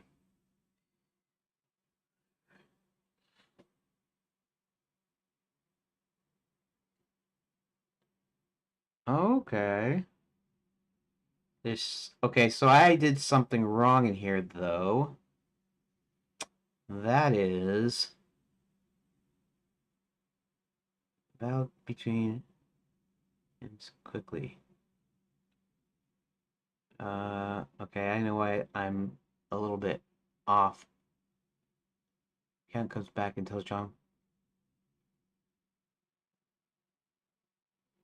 Uh, okay, let's see if I can find this here.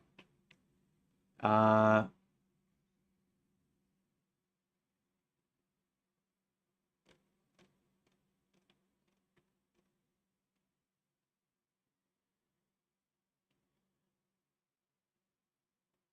they fly to the castle and talk about they go on a search for Crook. The Black Knight looks in the direction of the dwarf mines, roll into John, uses the secret door. Max finishes the Omni Gate and ready to test it. Hubert tracks down Violet and confronts her while Sir William decides to go back to the Count's hotel. Roland John look at the office. Roland John spots the dwarves sneaking in. Roland John is surprised with Violet present. Hubert casts a spell. Guards alerted while Sir William is flying. Huge black dragon swoops out of the sky. Prepares for another collision. Sir William comes to the dragon. Chester and Nestor brothers. Gnomes back in the mines. John signals. There's an explosion that seems to come from the mine walls. Then smoke clears. Hubert pops out. Oh, that seems to work. That seems to be all right.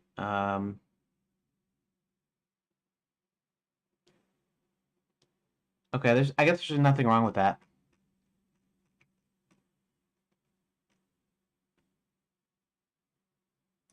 Edit. Here, I'm gonna do something else too, and that is, um, where is the last Chester and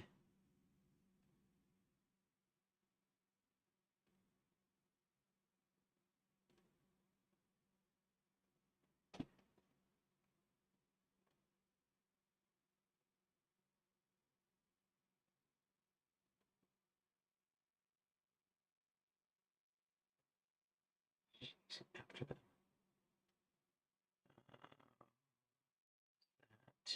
unicorn? Okay, unicorn.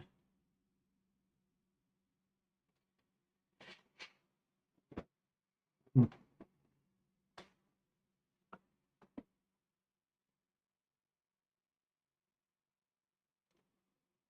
That's what they're doing now. Super.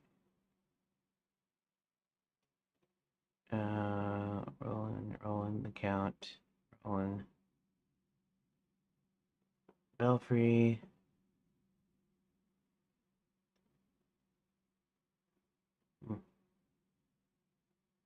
Test represents Nestor with shiny polished stone. That's the middle of Act.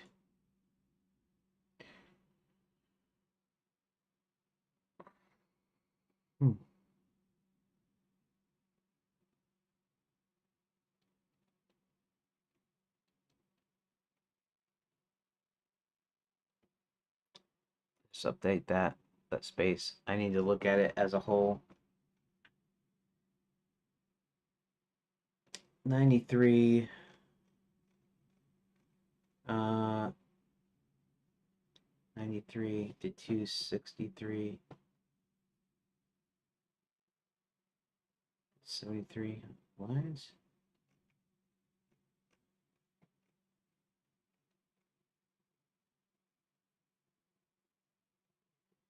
'93 to 103.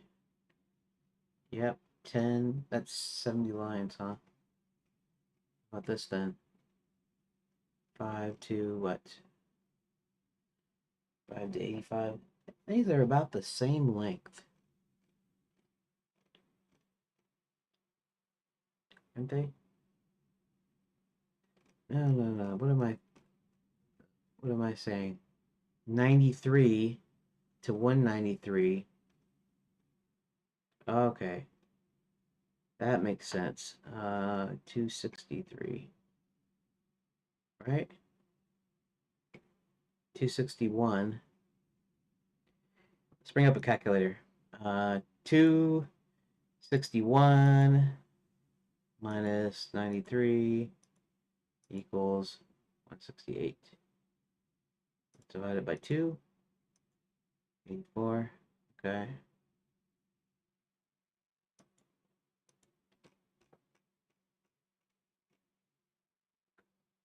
So they should be about that 5 to 85 is 80. So 82. Actually, it's less than that. But as far as the current length, now it's going to change because I'm going to streamline it afterward. Act 3 starts at 267. 267 to 287 is 20, to 297 is 30.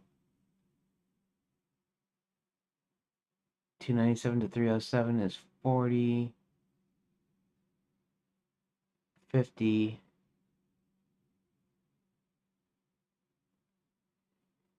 Okay, that's still kind of okay, I think.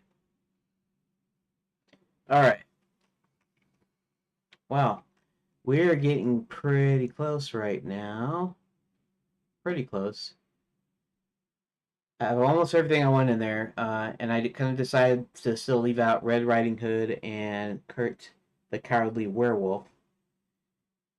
I'm still thinking of Zanzibar because he's not in here anywhere. So we have Crooktooth, we got the Black Knight, we got Max, we got Violet, we got Barty.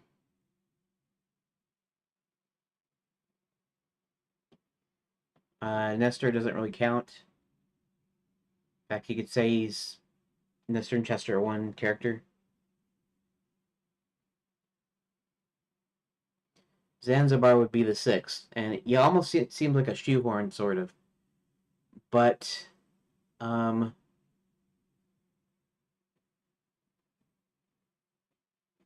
have to look at my notes to decide whether he's actually a shoehorn or not. Here, let's look at Zanzibar. Zanzibar the Great.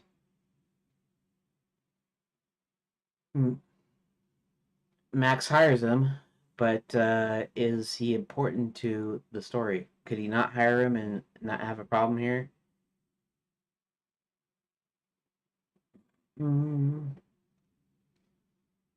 Allow this Nexus thing, pretend to use it. That first. Max's hand was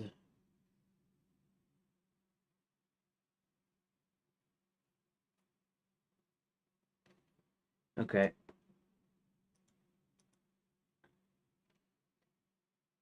Perform a magic trick to contain a magician or a realm. After breaking the magician's code, the brighter with the chase after him in town. He escapes in a crowd. Looks like an LV2 group. They escape into a portal into enchanted lands. He quickly realizes he can profit here just as well as anyone else, and better since no one knows him here. After conning a few villages out their limited funds, he needs a big venue. Little escapes Max knows. Max purchases things with another person. He goes swindle. His own big production. He promises when Max is done, he could possibly rule his own realm, maybe get revenge on the Brotherhood, whom he had invaded. Okay.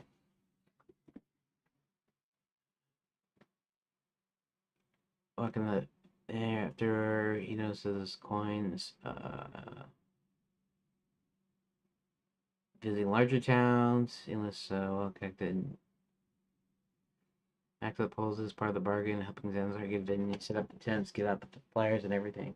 Zanzibar holds the performance, makes the biggest swindle of his life, and then is promptly betrayed by Max, and Max exposes him for fraud. Just before the audience is about to react by mob violence, the administration castle is stormed. Max has to return. Max knows that Zanzibar came in where he's from, what he was doing, so he sent out Benjamin to meet up. Runs into Zanzibar and pretends to be a gullible gambler. The thugs, eventually the thugs catch up. Max is amused at Zanzibar's boldness, and instead of punishing him, decides to offer him a job.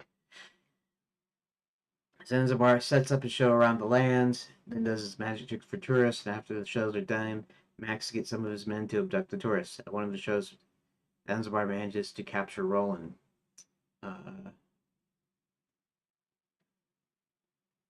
Interesting.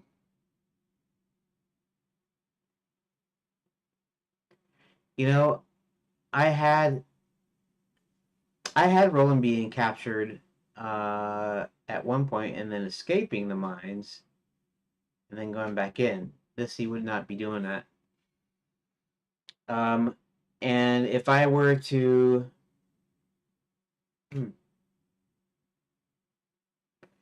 see, maybe I don't need Zanzibar. See, this is kind of the problem. That means there are less villains. That means that the heroes have an upper hand. And usually, when when you're doing a story like this, you want the heroes to be kind of an underdog, right? You know, you don't want them to be like at the top because then it looks easier to it looks easier for them to defeat the villain, and the villain's got to look like he's super powerful, like they could lose, you know. Um, so I don't really know if I have. You know, I had Red in there, but then I also had Kurt, so that would add one more um, hero to the lineup too, and so that doesn't really work either. So now we're kind of coming into the deal of whether or not the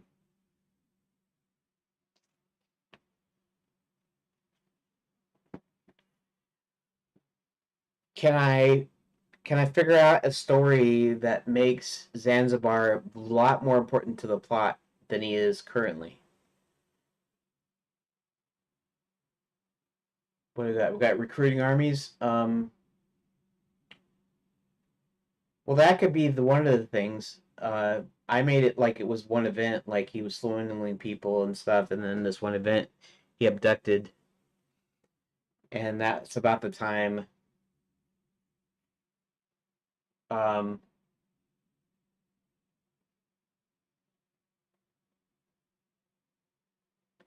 well, tourists and stuff have been disappearing. Let's think for a second.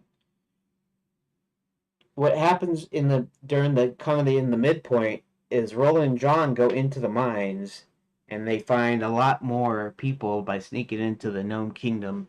A lot more people are working the Quicksilver mines. Um,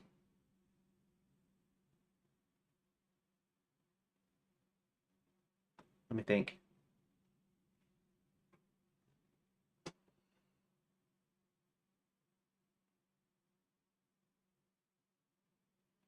uh, I don't know. I don't know if I'll get to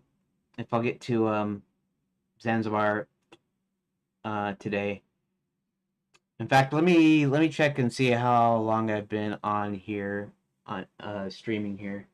It's been about 3 hours. I'd almost say it's a good day. I mean, I could go till, let's see, what time is it? It's almost 3:30. Yeah, I mean, I could go to 4:30, but maybe I won't. Maybe I'll call this an early day. I did make some progress, not as much as I'd hoped to, but maybe if I maybe if I get a good night's sleep, I can finish tomorrow's story and I could actually kind of almost be done with the plot outline. I won't be totally done. What it'll be is I'll then have all the elements that I need to put in that I actually need in there. And so I don't know about you guys, but I think that the number of heroes and villains should be about at least equal. So at least it looks like an even, you know, like an even kind of a break kind of thing. Um, or or I should have more villains than I have heroes, and I can't right now. I can't exactly think of any new villains. Like I said, Red Riding Hood. Uh, since she has the part about she lures werewolves in, and I mean I could leave Kurt out, but Kurt is actually the idea I thought of first because I thought it would be funny, a cowardly werewolf instead of a werewolf that wants, you know, that wouldn't be afraid of anything, would actually want to eat you or whatever. And so he would be exactly the opposite. Um, so if I put Red back in there, but I didn't put Kurt in there, it's more like, um, yeah, I'm not sure if I'd want to do that. I mean, I could do that.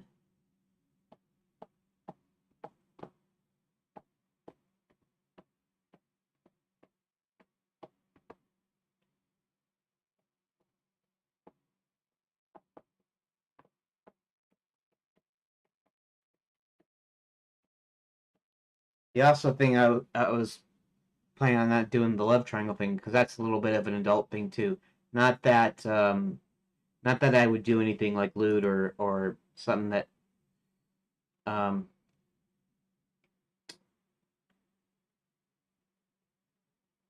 not that I wouldn't do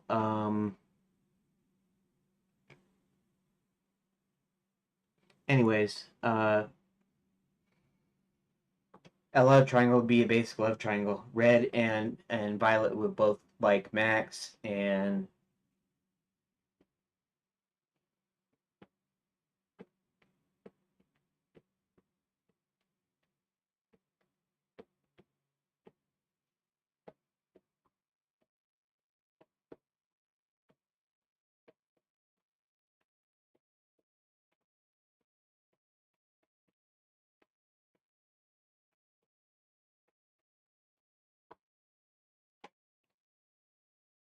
also I forgot that the Count has a, even though he has a role in there, he's also has a subplot of actually finding a mate, and that was part of the thing I wanted to do in there. One of the things you do is you help him find a mate, uh, and it's like I said, like a subplot.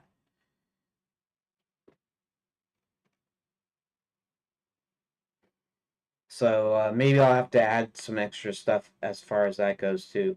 But let's think now.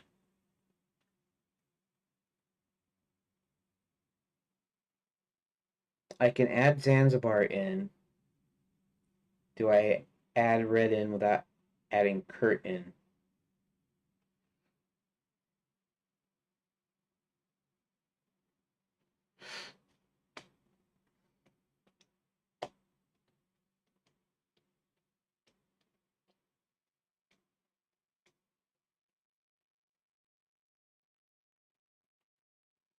And here's something that would be kind of interesting.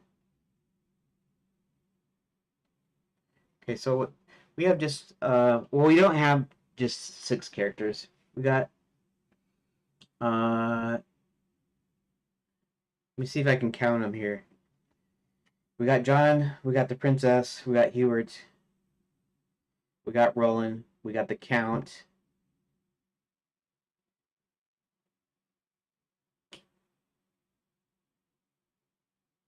It's only 5. I mean, other than the dragons, I guess the dragons is what counts here, but let's go up here. Control F, characters, page down. Or not page down.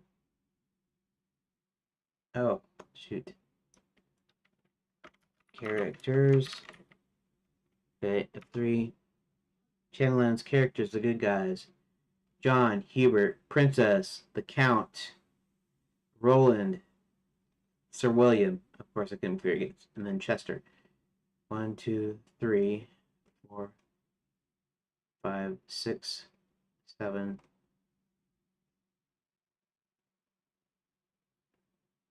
Okay, 1, 2, 3, 4, 5, 6, 7. I got 7 good guys so far, and Nestor is actually a good guy too, so that's actually 8 good guys. Okay, so 7 and 8. Max, Barty, Nestor,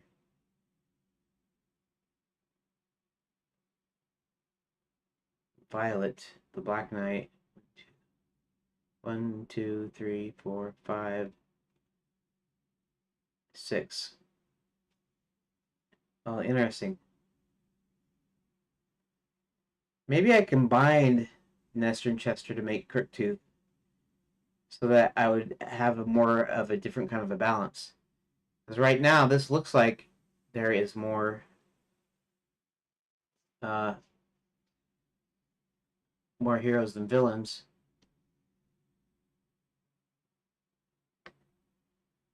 Still looks like it. 1, 2, 3, 4, 5, 6. 1, 2, 3, 4, 5, 6, 7. Why does this have 7?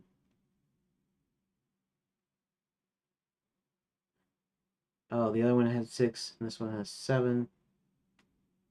Oh, I see. Okay, so this is, I guess this is what I did. I guess I was wrong. Crooktooth is not the earlier one, it's the later one. The original one had 7 good guys and 6 bad guys. I wanted to balance it out, so I took Chester away from the story, and then I added Crooktooth as the only bad guy.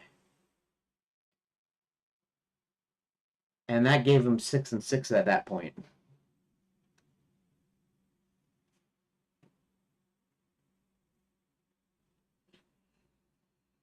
And at this point, I'd also had removed Red uh, and the Cowardly Werewolf.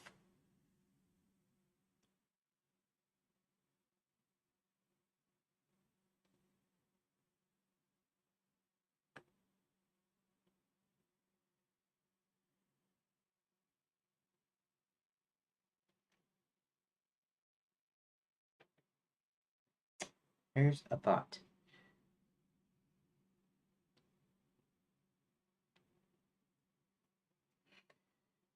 Um,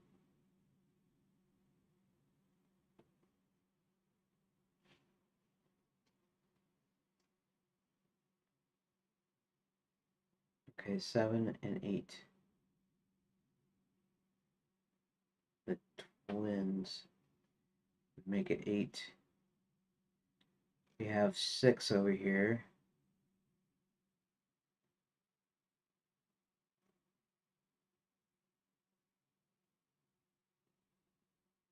Nestor is a guy that kind of defects. He's a bad kind of a bad guy, and then he becomes friends and he becomes a good guy. So um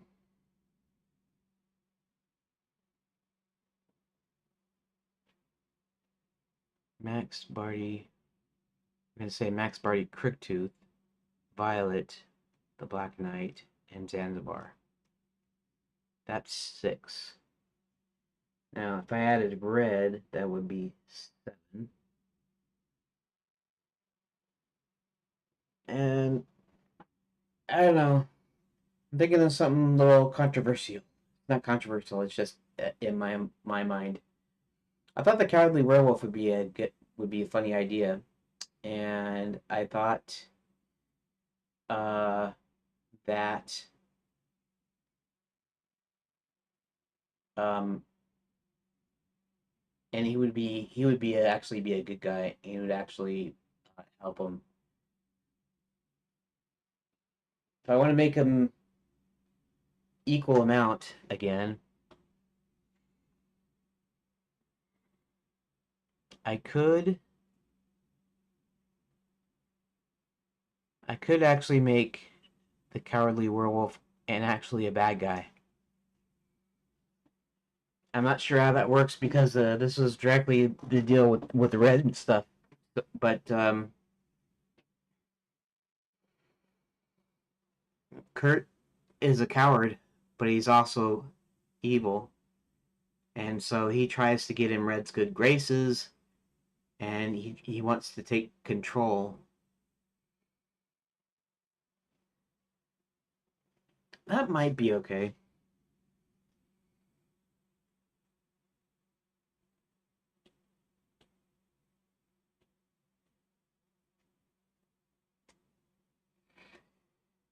And another way I could do it, he could pretend to be cowardly, and really he just wants control over.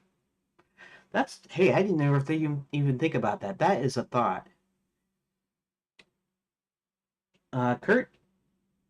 Kurt could actually want control of the wolf armies, and is mad that Red is in charge of everything. That's a thought. Yeah, that's actually not a bad idea. Let's go down. Let's add some notes to my notes. Okay. Um,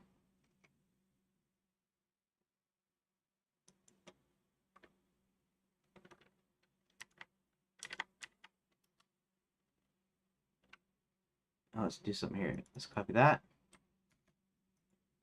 B. Note.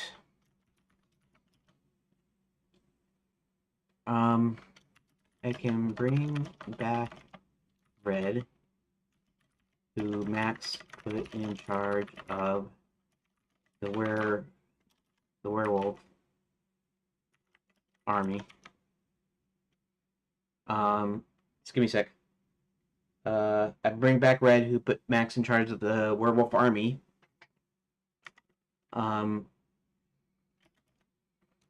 When Kurt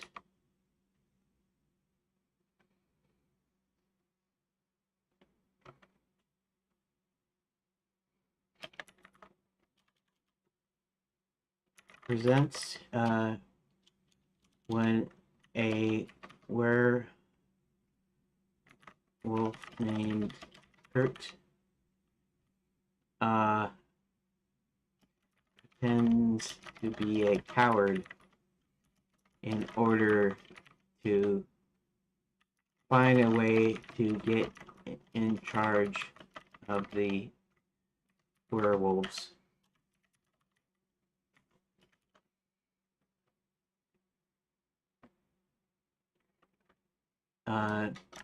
Makes a deal with Violet, who wants Max all to herself, and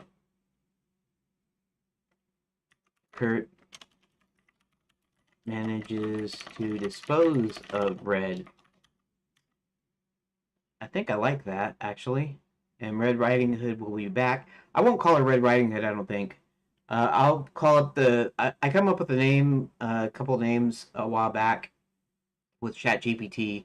Scarlet something or another, I forget exactly. But it'd be something that's similar to Red Riding Hood. She might wear Red Riding Hood, okay, but I won't call her specifically that. So that you can still make the the connection. Okay, so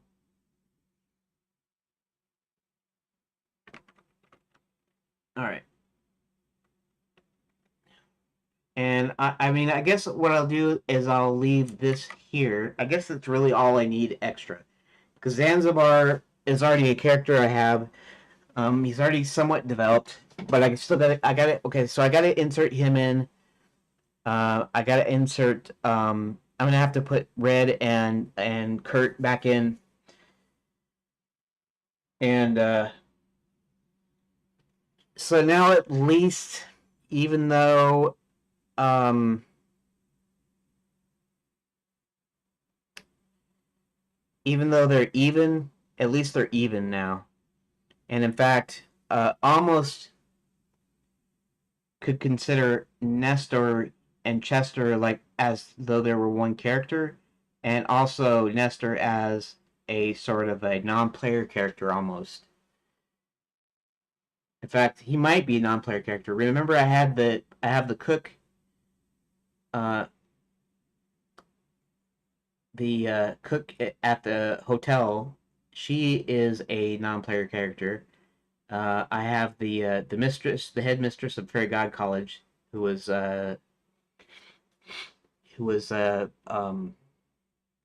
captured and tied up basically. Um, and she's a non-player character. Probably have some more other non-player characters in there too. So yeah. So at least now they'll be kind of on an even keel. But that does also mean I have to introduce even more stuff into there. I mean, it won't be too hard, but it also means it's longer. That means that I might have to do even another week, even next week, working on the plot before I actually get back to the game part of it. So, I mean, I guess I'm kind of in it for the long haul. Originally, here, let's switch back to. Well, actually, I won't do that. Originally, I had a 5 year time frame just because I wasn't going to be hassled with. I'm not spending my time on the marketing to make sure that this sells. In other words, I'm making this game, uh, and it's big and ambitious, and I would have a lot of trouble trying to sell it per se. Uh, and I might even release it for free. I had said that already. And then I decided I was going to adopt a time frame of about a year. Now it looks like I've almost shot the year because we're at the end of January here, and I was supposed to have this version done, and I don't have this version done. But I also chalk it up to the fact that because it's the story part of it, uh, it's what I call front loading. Basically, I'm doing a lot of work here on the story part at the beginning, so that later on down the line, I'm adding stuff. So the later phases will just be quick turnaround. It'll be stuff you can see. Like at one point, I'll be adding graphics. I'll be adding a certain kind of user interface. Like I said, I'll have the text parser in one phase, and um, all of this stuff is prep work that's necessary. In fact, movies. And I know this is not a movie. I understand that completely, totally. But movies oftentimes spend years and years, decades even, before it actually gets brought to the big screen. Of course, usually the ones that take that long aren't usually successful. But they usually take that long. It's like when you watch a Hollywood production, even though I don't really like Hollywood at all. They got the process down to a point of where even if it's an indie or if it's low budget or whatever, and you watch them, it's not really cringy watching the dialogue and stuff.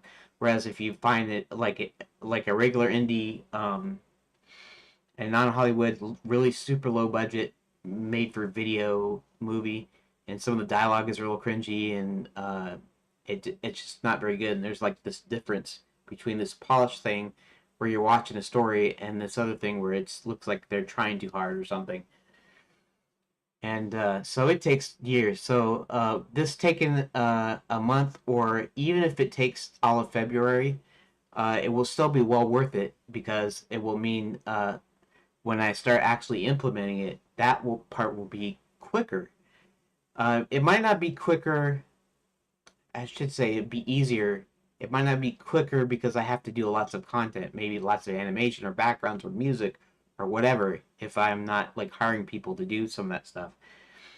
But all this stuff is necessary, and yeah, I realize that it's not very exciting, and I won't get a lot of people watching until I get past this, until I get past the story part, to where they can actually see the where they can actually see the progress being made, and they can see it actually coming together and actually building.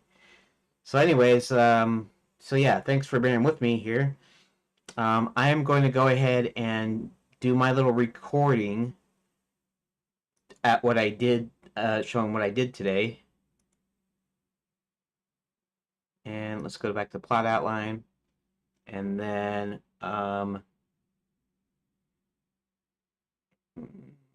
okay, um, and I'll just do kind of a brief dealie of what I did today, and then I'll be done, and I'll be done for the day. And it's almost 4 anyway, so that works out. Okay. Okay, so here I go. Just do a little recap of what I did today. So today, all I got done really is integrating the twins, Chester and Nestor, twin dragons, into the main story here. And so they start. Chester, friendly dragon, lands at the entrance to the Cave of Splendor. That's basically his cave, or maybe it's just a system of caves. Right, he walks under the cave system under Dragonmount, trying to find his friends who are nowhere to be seen. He then leaves and flies around to find some of his friends, and on a trip, he sees a village being burned up by one of his friends, and so he rams the dragon really hard, and it stops that dragon, and the dragon takes off. And then Chester flies back to his cave to bring back a few shiny objects, and then he searches for more friends.